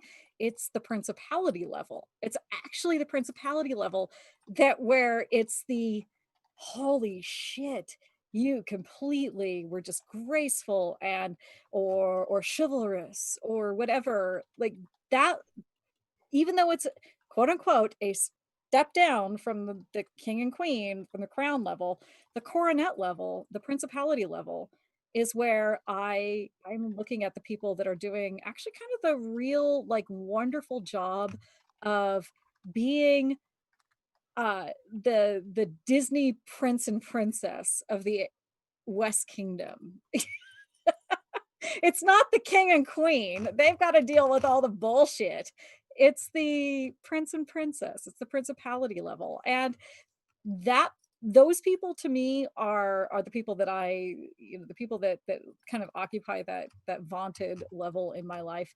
I would have to say Christian Duglaive, who is a duke, but when I was in a very weird weird spot in my early SCA life and having to hold down an officer role in the principality who had like my back 150% all of the time, and it was just like the wah about this guy was insane. Princess, I would say, oh geez, god, there's so many. My apprentice sister Muriel is just like, when she was princess, she was graceful and friendly and welcoming and just like, the good soul of everything you want in the SCA. And that's kind of, I guess, where I would go with that. It's not the crown, it's the principalities for me that hold that wonderful magic. Helga. So I'm gonna say for kings, for me is Duke Alden and Duke Skeggy. They are bold, they are loud, and they sell themselves into the role, both behind the scenes and in front of the populace.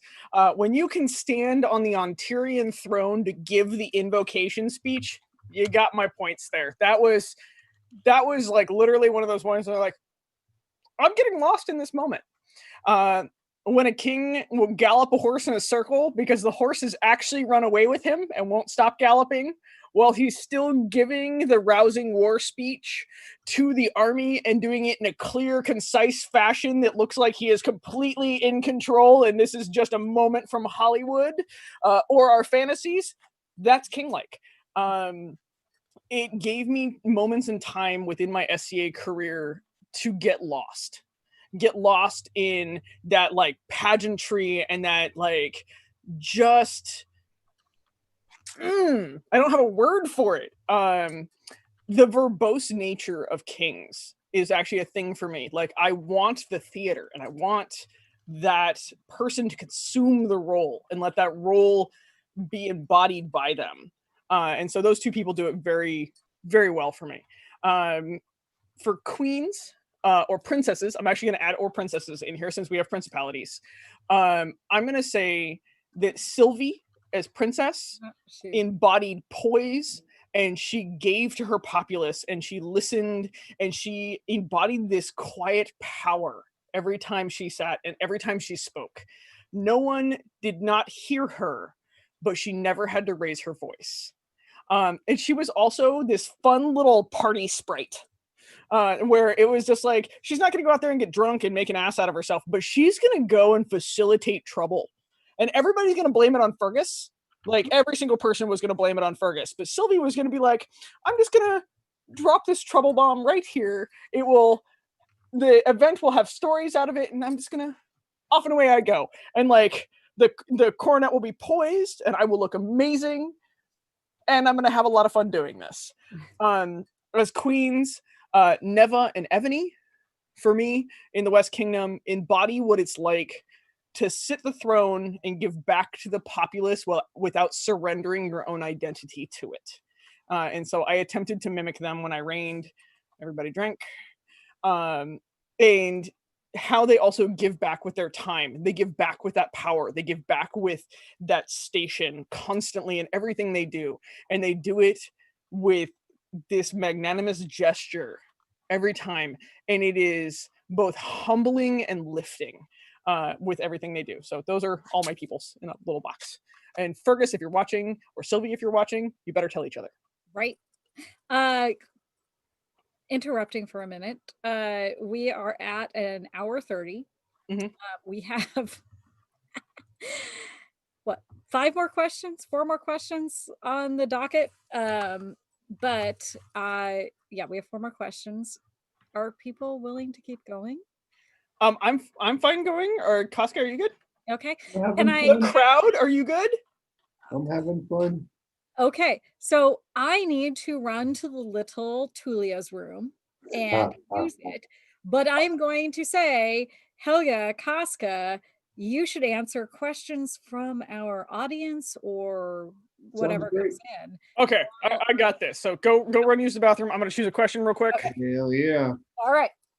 Oh, for Casca, do you want super funny or would you like slightly serious? Both. Okay, Funny so first. we're gonna go with one. Ask the Knights Live has asked if you will be a knight on one of their shows, and has asked why you haven't done it yet. And I'm gonna throw Leo under the bus here, is probably because he hasn't asked you yet. And so, would you be willing to be a guest on that show? Sure. You know, I love the format, and you know, people wise, me and Leo are just very similar. We're like Fallout nerds, and we love a lot of the same stuff and the same books. So heck yeah. I mean, it'd be weird to go from like it's like being a friend to like with your psychiatrist and then sitting down in a chair with them. But I'm down. You know, it's cool. Okay. So that question is, well, it was kind of came in as a statement, but you know, we're gonna go from there. Yeah. So, from Ask the Knights Live, because this one's funny. If you lived in the Lego universe, which one would it be and why? Oh, you know what? I'm going to have to go with Lego Technic because I've always been fascinated with what goes on inside things. You know, when I was a kid, we had these books with all these little rabbits and mice and stuff showing the inside of farms and like windmills and fire stations. And, you know, the inside and the way things moved and function has always been important. So, you know, Lego Technic / Ninjago. Nice. So next one. Do you prefer your mac and cheese clothed or unclothed? Oh, you know, I just recently got a mac and cheese hoodie, and I think you could always officially go Porky Piggin in it. But you know, I think clothed is better because it's easier to get your clothes off with barbecue sauce on them before you get in bed. Oh, okay. Yeah. Who is your favorite Bela Squire? Wow, that's a freaking long list. Gosh, I mean, Leaf, Zipser,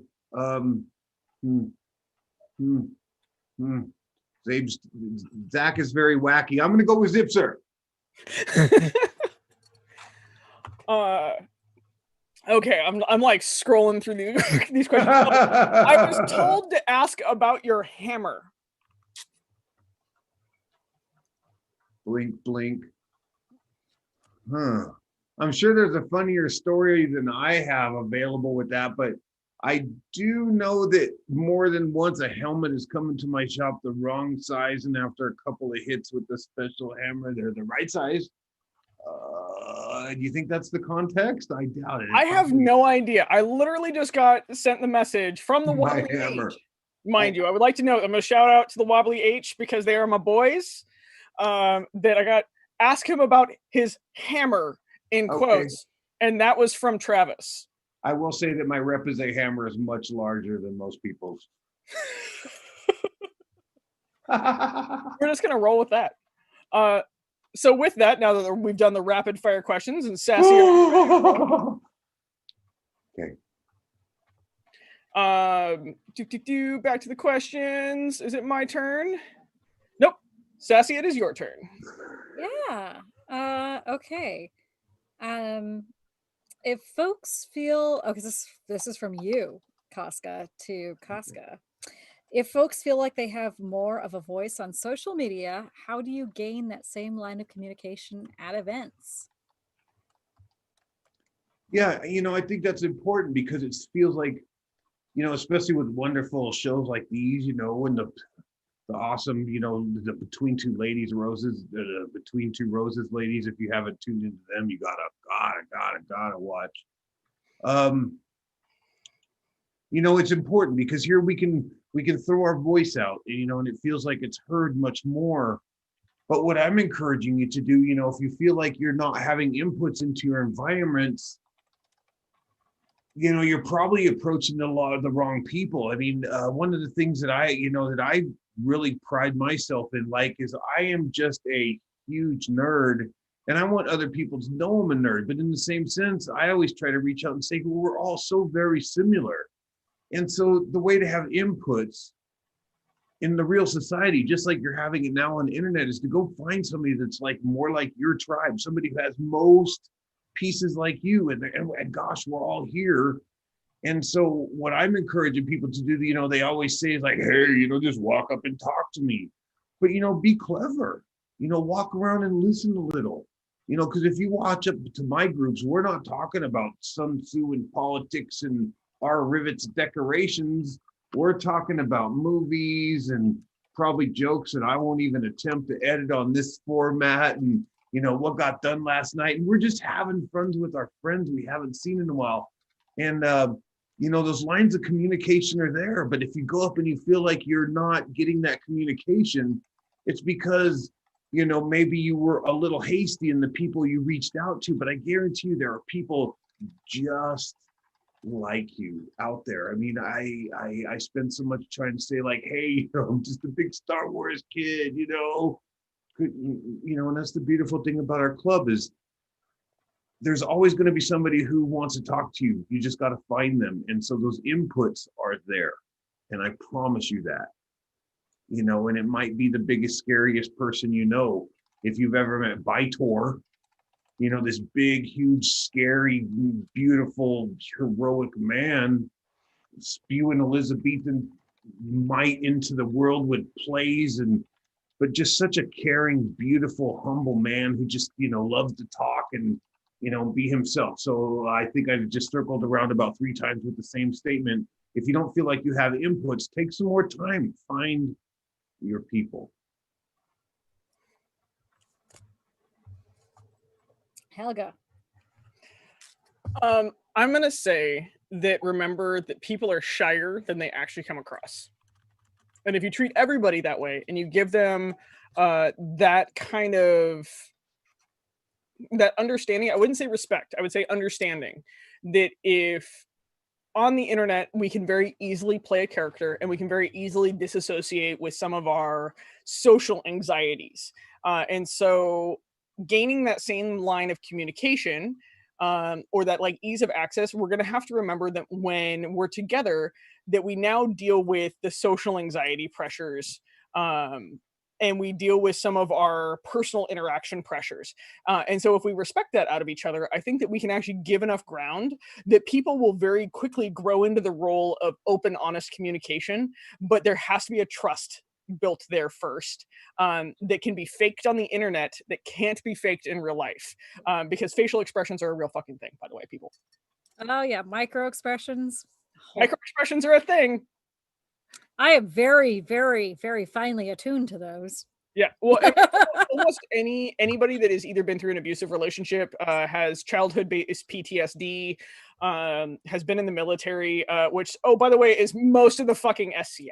Right, I know. All of us are broken little critters, and we're trying to be buddies with each other, so it's all fucking awkward. We're also all taught in Western society, and not like West Kingdom society, in Western standard social society, we are taught that we should know a person's reactions before asking, because asking is rude. And so basically we are taught very socially as a child that we should guess and check and that we're a good person if we guess right. Right. Fuck that standard. God damn, I feel very seen. I feel, why don't you just at me, Aurel? Jesus. But fuck that behavior. Literally be open and honest. I mean, just as honest as I was a little bit ago about it, is stop playing the guess and check game. But you must ask kindly, because it's very awkward when you look at somebody dead in the face and you're like, hey, you're kind of nervous right now. Like, instead of phrasing it that way, you can totally look at them and be like, hey, so I'm kind of getting a little bit of a nervous vibe. Can we make the environment more comfortable for you? Or is there anything we can address? And then you give that person space to answer without pressure. And this is the environment that if we can create within the SCA, we'll get the same interactions we get online as we do within the SCA, minus the keyboard courage, because that shit should just be checked out the door anyways. But that's where I'd say is that we just need to remake our environment to stop the guess and check game. And to understand that we all have baggage. We must understand our baggage. We should never expect anybody to caretake our baggage unless they've signed that contract, i.e. like husband, relationship, clear communication with friends, blah, blah, blah. But we should, on the other side of it, be kind enough to understand that people come with a baggage train and maybe be open enough to say, hey, I've got I can deal with 5% of your baggage train so you can have a more fun and honest time with this. Like, I don't need you to be captain fun all the time. Like, cool, great. Is it being a little hard to party right now? Well, come hang with me. Like, I'm hanging over here at the bar. Like, just come hang out with me. You don't have to be in the middle of the crowd. And stuff like that will end up changing that like online interaction where we can rawly be who we are. And then we get that in person with all the touching. So like all us little extroverts can touch everybody. Well, we're getting that same interaction. I can't say anything better than what these two beautiful human beings have said. So I'm going to speed things along by being like what they said. Two really wonderful, insightful things, and I can't add anything more meaningful to what they said. Well, I guess we should go to the next question. Let's go to the next goddamn question. It's it's like, would you just steal all the words out of my mouth? Oh, you keep going. Okay, cool. Okay, we can do. Also, apparently, I touched your toe beans. Drink.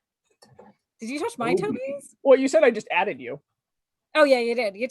Well, it was kind of like a little like ET touch. It wasn't just like a full on. It wasn't a full mash. It was just like the hey.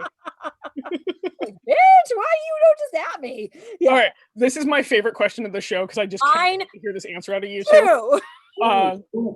The year is 2500. The SCA is now recreating 1650 to 2000. What decade are you recreating with your garb and why?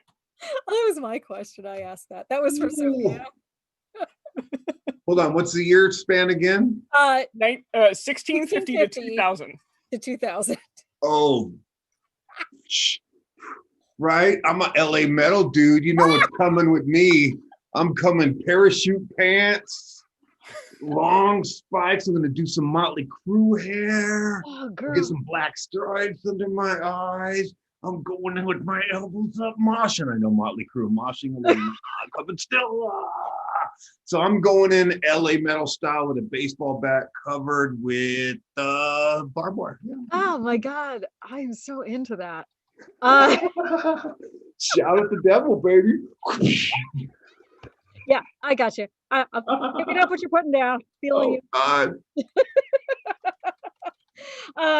So for me, like the easy thing is I do post 1650 reenactment. So I'd be like, well, I got a whole wardrobe of 18th and 19th century shit that I could just completely wear. But that would not be what I would reenact. What I would reenact is like 1960 to 1967. And like the mod 1960s, like the Carnaby Street, London mod scene, like that shit, that would be my jam. That would be my early period. So yeah, you want to see me like out there, like, oh, like teddy girl. I'd be a teddy girl from like the late 50s. Yeah, that's 100% what I would do. Like some random ass shit from like mid-century 20th century. Oh god. I would recreate an Ames chair. Like that would be my ANS entry, would be an Ames chair, Charles and Ray Ames. Nobody understands what I'm referencing, sorry. I'm a designer. Mid-century design for life. That's me. 1950 to 1965. Let's just go with that. Post-war, pre-Nixon era. So, in true West Kingdom fashion, I can't choose one persona. Like, it's just not going to happen. Really, we don't have personas, we have wardrobes, okay? Yeah, we do. I would have to go for 100% like high late period Victorian, because I can. And occasionally, I just want to flounce around in a giant corset and some really fucking pretty skirts, and bitches, I'm a girl. And then I would have to go with like 1980s punk scene. Like just 70s punk scene is even more punk than the 80s punk. Oh, true. Actually, true. But you have to remember, I was born in the mid 80s. I know, you poor. So I only have so much exposure there. And then the third one to top it all off, for everybody to hate me for life, I would go with the end of the era, 1999, fucking Hot Topic, goddamn goth kid. You mean when I lived in my early 20s? Yes. That was high school. 100% Hot Topic, fucking Hot goth. Topic goth. Okay. Girl, I got a whole wardrobe for you. Bring goth back, baby. Oh, there's like, okay, so they brought back those little elastic like wire choker things, and I was like, oh god, it's ironic. And my mother told me when I was in high school, and I was like, I want to wear all your 1960s clothes and be all retro. And she's like, just you wait. She was 1,000% correct that you get to a certain age where you start seeing teenagers walking down the street in the shit you wore in high school, and you're like, it wasn't supposed to happen to me. I'm like Gen X. Well, Gen X / millennial. I'm a zennial. It's not supposed to happen to me. I'm supposed to be young forever. Like, fuck off. No, it happens. It happens. You get old and people think that your fashion is ironic.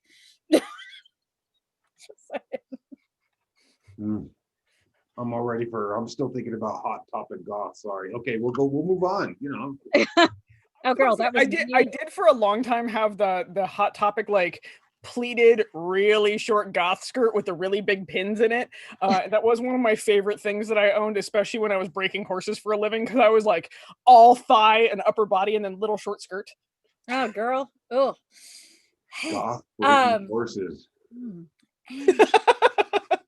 Yeah, actually, I'm the weirdest mix of like country fucking like redneck and then like closeted goth kid. You know, I was city girl goth kid in like, I mean, I'm 42, so like my peak years were like mid to late 90s, like, we're talking peak years, high school, early 20s, basically mid to late 90s, right? And that was definitely the Hot Topic years. If you're into like metal or industrial or goth or anything like that, it was very much dominated by like what you could fucking get at Hot Topic, because the internet was still kind of hit or miss with what you could order online. So I would make a lot of my own shit, and yeah, like, I don't know, I worked for a rock radio station in the late 90s. It was a whole thing. Let's not go there. Oregon Trail generation. That's what I am. I'm Oregon Trail generation. All right, we ready for this next this next question? Moving on. Patrona asks, what movie / show are you embarrassed to admit you loved in your youth? Bonus, what movie or show are you embarrassed to admit that you love now? God, I remember always picking weird books as a kid, but I think I remember reading Children in the Attic, V.C. Andrews, when I was a kid. You're talking about Flowers in the Attic. Flowers in the Attic, right? And there was so much I was almost like, whoa, what am I reading? I'm like I know. 12. Let's see, TV show that I'm embarrassed to like.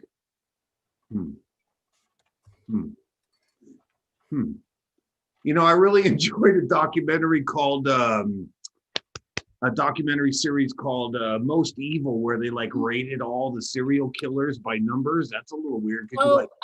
How many times have I watched that? Right, it's like you do anything for the next 5 years, they look at your Google search and this dude was fucked and he was planning it. He's number 6. It's like Son of Sam, and you're like, only number 6. I'm only a 6. I need some premeditation and some torture. Now let's see. I watch a lot of cooking shows because I'm a big wimp about drama. People Game of Thrones. I'm too mean. They're Sons of Anarchy, too meth. I don't know. So I guess the softest thing I watch right now is maybe that I've rewatched Letterkenny the softest times, right? Because it's I can't hang out with my friends. I need some I need some box kicking. I need some shots. I need some chill time. I'm gonna hang out with my bros at Letterkenny. So that's my weak ass answer. So Casca, I need your help in something. I 100% want to throw Bela the super soft birthday party. Yeah. Of all people, fucking Bela needs that. We're throwing Helgi the super soft birthday party. We've talked about multiples of them. I mean, really. Cupcake Station. Unicorn. I actually asked you, Helga. I'm like, you have a horse now. We can have a unicorn. Yep. We gotta have a brawl with just body shots so they can get up and drink afterwards. Yes. If you're not watching Letterkenny, I don't know what you're even doing with your life. I don't know if we can even be friends. I mean, go watch Letterkenny. Ferda. For real.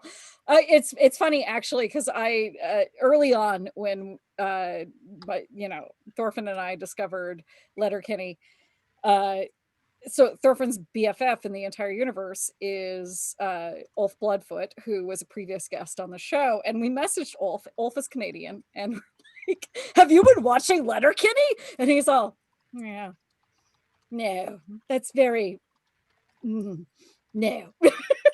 I just didn't understand it. I can't remember exactly what he said, but he was basically like, the humor, it does not appeal. Oh, it's too real, bro. That's what it is. It's too real. But yeah, so no, we are huge goddamn fans of Letterkenny, and season 9. It's coming up. Coming up on December 26th. There you go. Free plug for excited. I'm not going to be happy unless we find out how many people, did everybody in that house get beat up, or how did that end? Yeah, I know, right? So, everybody in the house got beat up, I'm sure. Thorfinn just texted me and said the quote was from Ulf Bloodfoot, that's very plains. So the plains are plains. And I'm like, oh, girl, can you get more cannot relate? No. But anyway, Letterkenny is lovely. You're allowed to not like it if you don't like it, but you should at least give it a shot. It is fucking gorgeous. What the fuck was the question? Oh, right. Helga, I have not answered it yet. Would you like to? Okay. So one of the things that I'm embarrassed to admit that I loved in my youth, one of the things is I'm actually not really embarrassed to admit much. And so I'm going to say what is probably the most shocking is I fucking love America's Next Top Model. I know, it's fucking weird, especially since I'm built like a brick shit house and or a draft horse of a human being. No, it's legit. But I actually always wanted to be a plus size model. Like, I really wanted to be a plus size goth model. God damn, you could totally do that. Like an alt model. Like, actually, you kind of already could. I don't know why people haven't recognized that. It's actually, so I was thinking about this because every year, so this is, we're going to rabbit trail for a moment. So every year for my birthday, I always think about something that I learned this year. And I learned that I actually take better pictures when I try to smirk, not smile, because I've had my face broken really badly. And you can actually tell if you look at my nose, like my nose is not fucking straight at all. But because I've had my face broken really badly, the muscles are not even on my face. And so when I try to smile, I never really actually learned how to smile as a child. And so it takes a certain facial expression. And so that like model smile, I don't have. And that's something that on America's Next Top Model, they talk about that all the time. And they talk about that like that you have to have the smile and you have to have all the facial expressions and everything else like that. And I'm actually severely lacking some. And you can see it in my photos. Like I take really hilarious laughing photos. I take some smirky photos and I take relatively serious photos. But if I'm trying to smile, my face isn't constructed for it. It doesn't really happen. And I didn't learn that until this year. And so I used to look at it as like a downplay thing or like a really negative thing about like my face. My face isn't even, like I don't smile well, everything else like that. And I'd be like, oh, woe is me. I'm like, fuck that. I've got a great smirk. And I've got a smirk because I can't smile, because the muscles in my face work differently. I've got a pretty solid fucking smirk. It's kind of hot with glasses. And so fuck that. I don't care that I can't smile clearly. I'm perfectly fine with how my face works. And so until I actually figured that out, I probably would have never pursued it. And like maybe now I could pursue being like a plus size goth model, but I'm in my 30s. I'm not really their target fucking audience. Girl, no, that's the thing. Like alt models, doesn't matter what age you are, just fucking work it and be beautiful. I mean, that'd be kind of fun. Like that'd be kind of cool to do. Yeah. So yeah, I'm gonna say that America's Next Top Model, and you would think that it would be something else like that. So, and I'm gonna say, what movie or show are you embarrassed to admit that I love now? I'm gonna tell you that I absolutely adore the Power Rangers movie. And anybody that doesn't like me can fucking fight me over it. In any style of your choosing, I'll still smoke you. Because that movie did honor to that show that I worshipped as a child. Okay, so but I'm not going to exactly admit it in public more than on camera for everybody to see on the internet for the rest of my life. So I've never been embarrassed. Oh, nope. I should, as soon as I said those words, I had to actually take it back because it jogged a memory. So I was a kid who the only channel we could get on the TV in our house was PBS during my youth.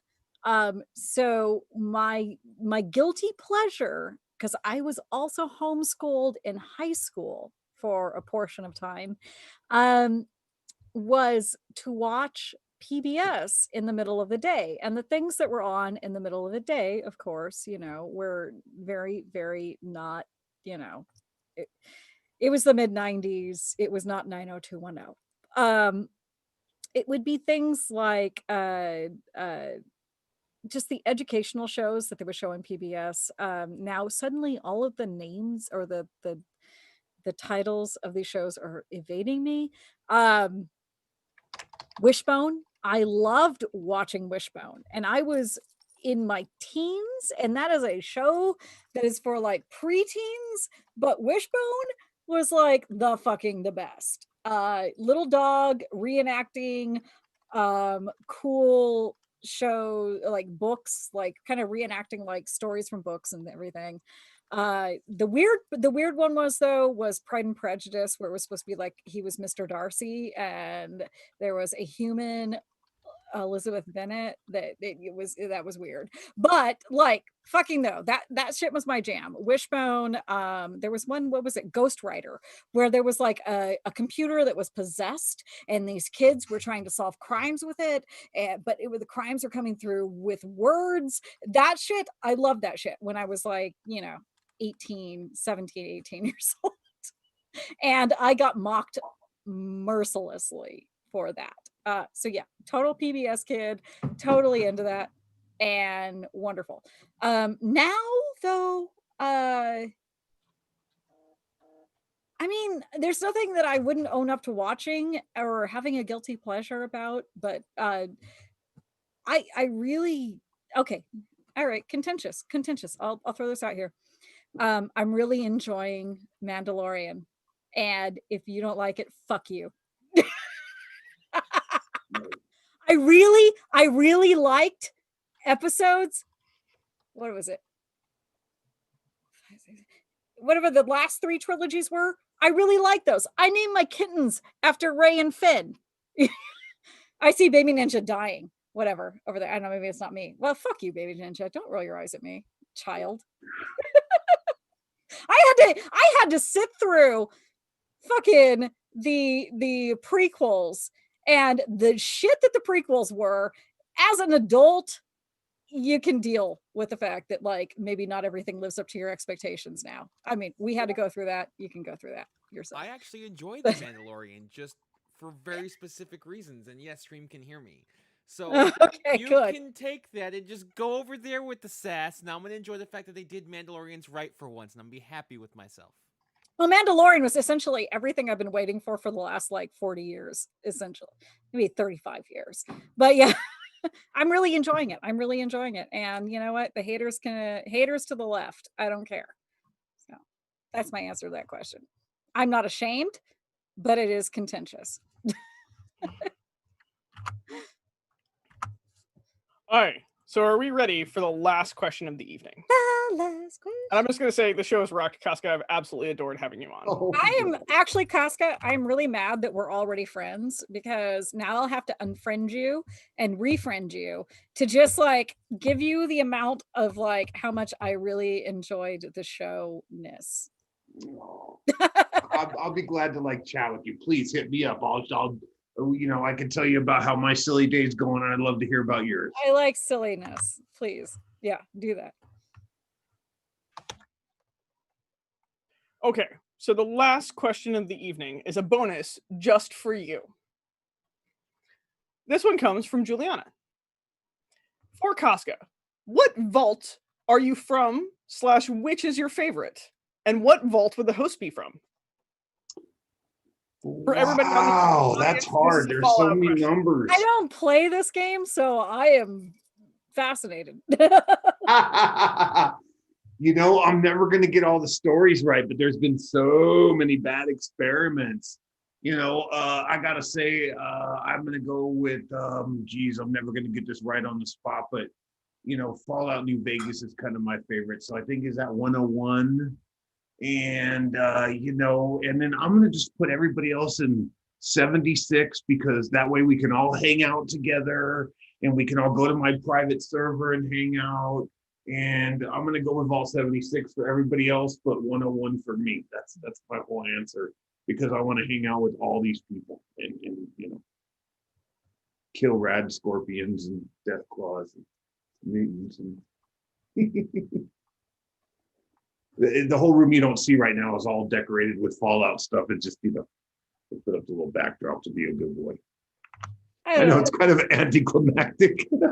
I don't understand any of that, but cool. Cool. I feel hella flattered. Yeah.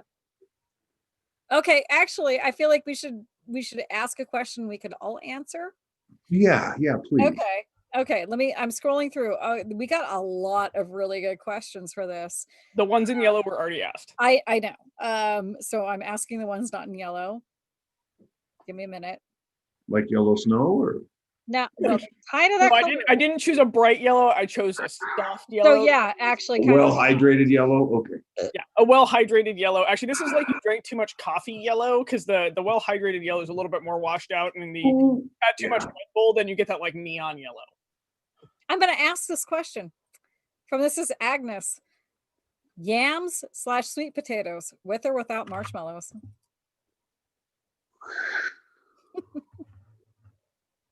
I'm going to have to go with marshmallows. I'm not a big yam person. Force-fed way too many vegetables as a kid. So if you're going to have to eat it, you might as well have some bakey marshmallows on top of it, from the little kids' table sitting there wondering why their food looks so much better than yours. Helga? Fuck both those food items. They don't belong with marshmallows. They don't belong as food. They can stay with other people. No. Hard fucking no. So it doesn't matter with or without marshmallows. None of them belong near me. Not a sweet potato fan. Fuck no. Okay. My answer to that is I love both. I love yams / sweet potatoes without marshmallows and yams / sweet potatoes with marshmallows.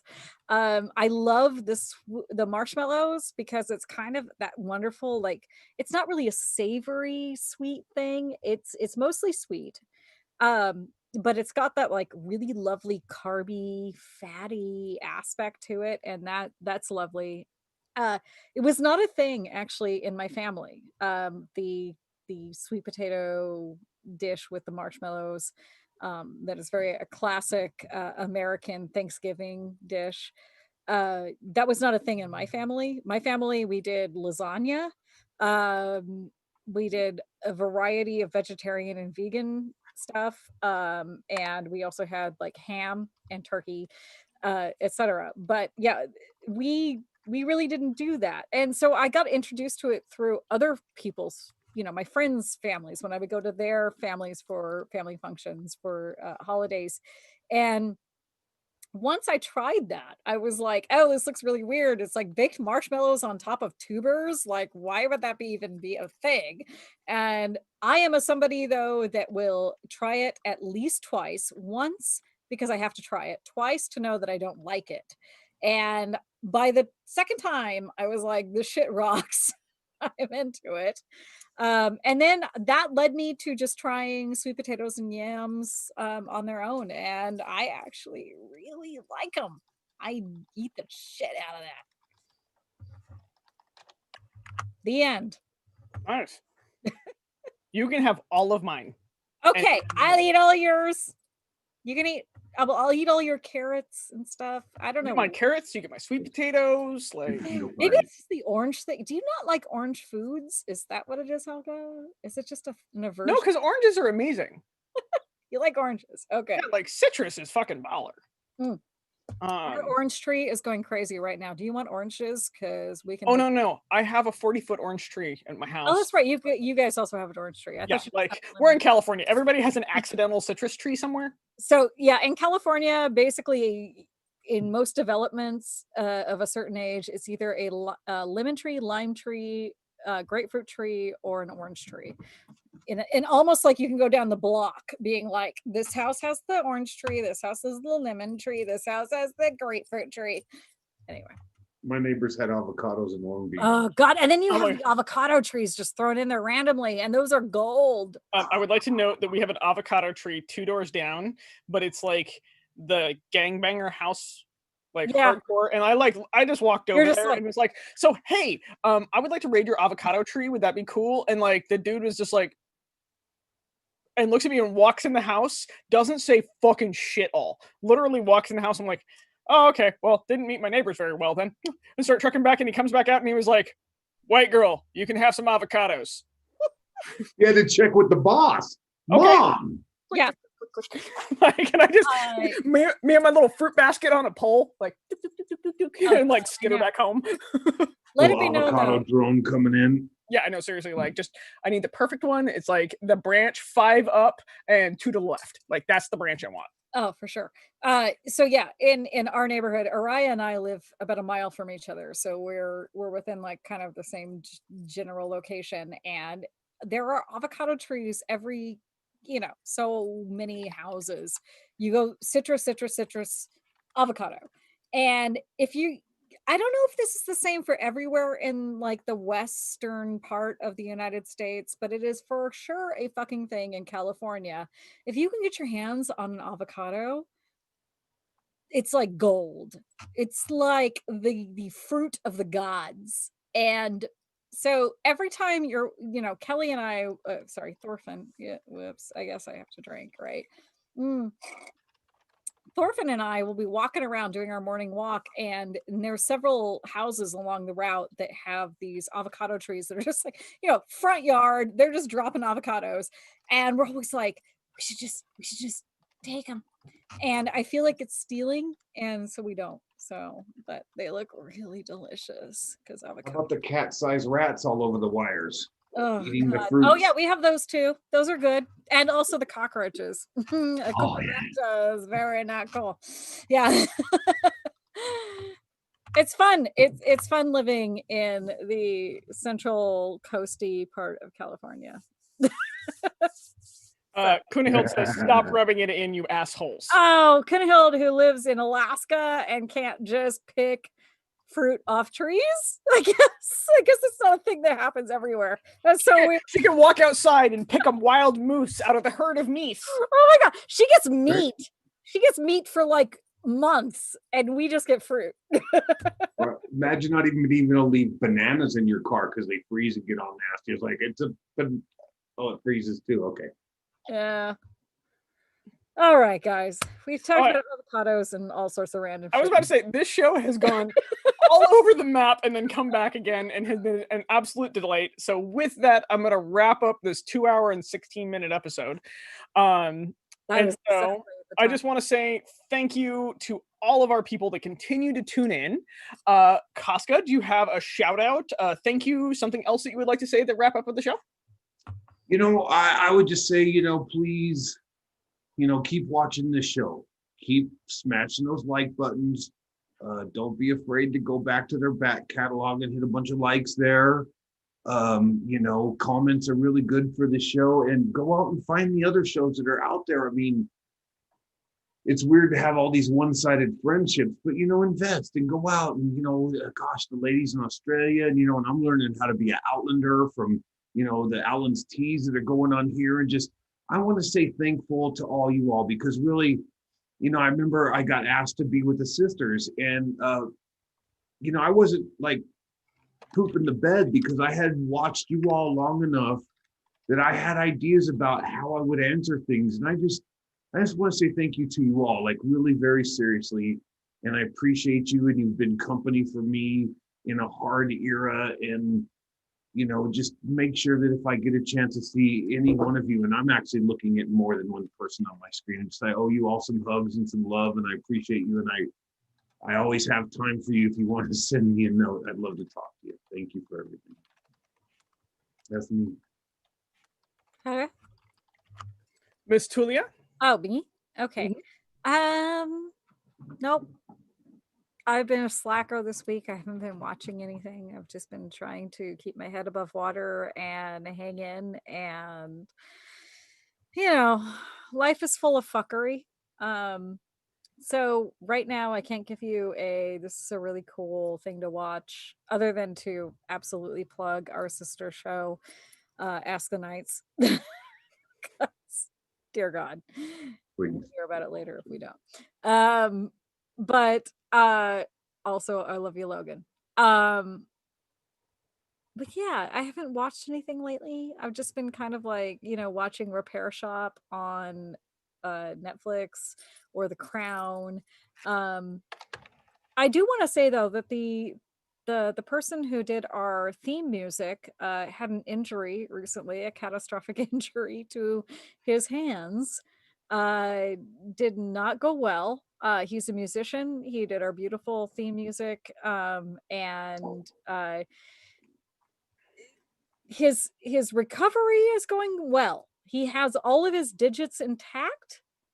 But yeah, just Alessandro, keep him in your thoughts. He had a really unfortunate accident with a bladed yard utensil, whatever you call that thing. I don't even remember what it was, but he got pieced back together, and we are all hoping that it will all be good and he can continue to play music and everything. Yeah. Jesus, I totally fucked that up, didn't I? Anyway, No, you're Alessandro, fine. We're all thinking hoping, about you. we're all hoping that he recovers well. I am like literally, I've had 2 gin and tonics, and I'm trying to give you my thoughts and my feelings. And Alessandro, please, dear God, I wish you the best. All the feels. So I'm going to shout out the Service Symposium, which is just getting rolling.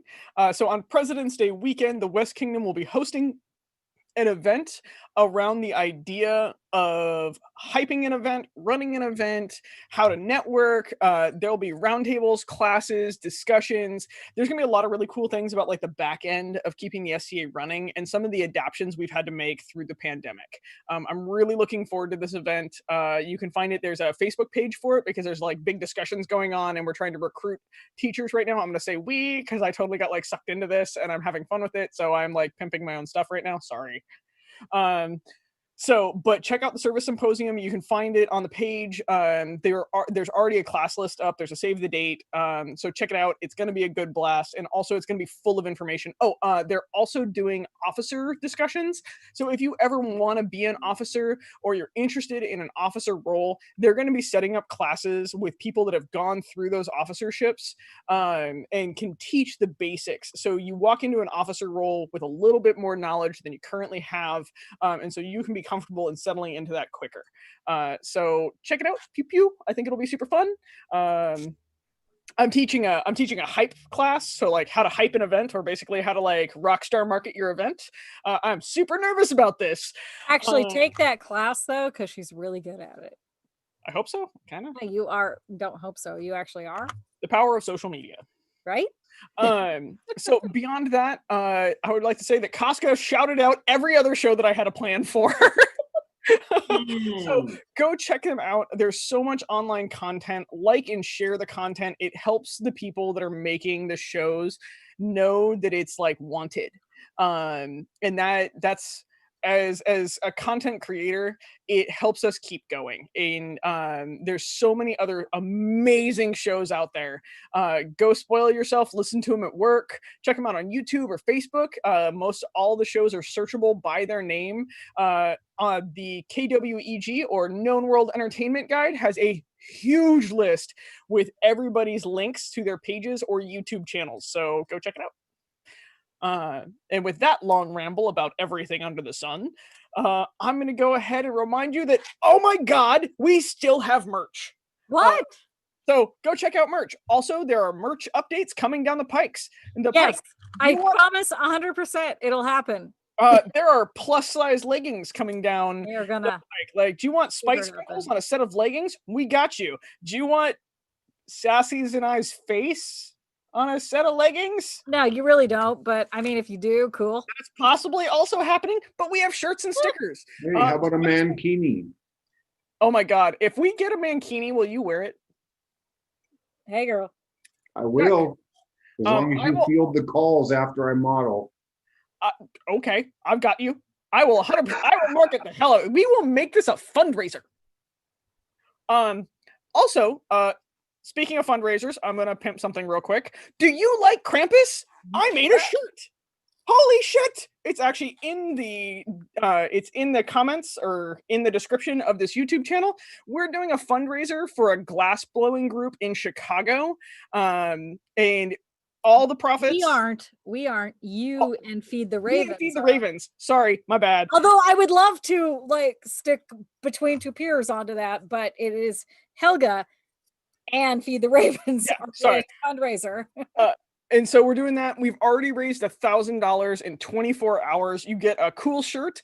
And if you bring me the shirt or ship me the shirt, I will sign it as the artist, which is also really weird to say, by the way. So now that I've done that little plug, because I totally forgot to do that earlier. Dialing now. I love you. Thank you so much for showing up.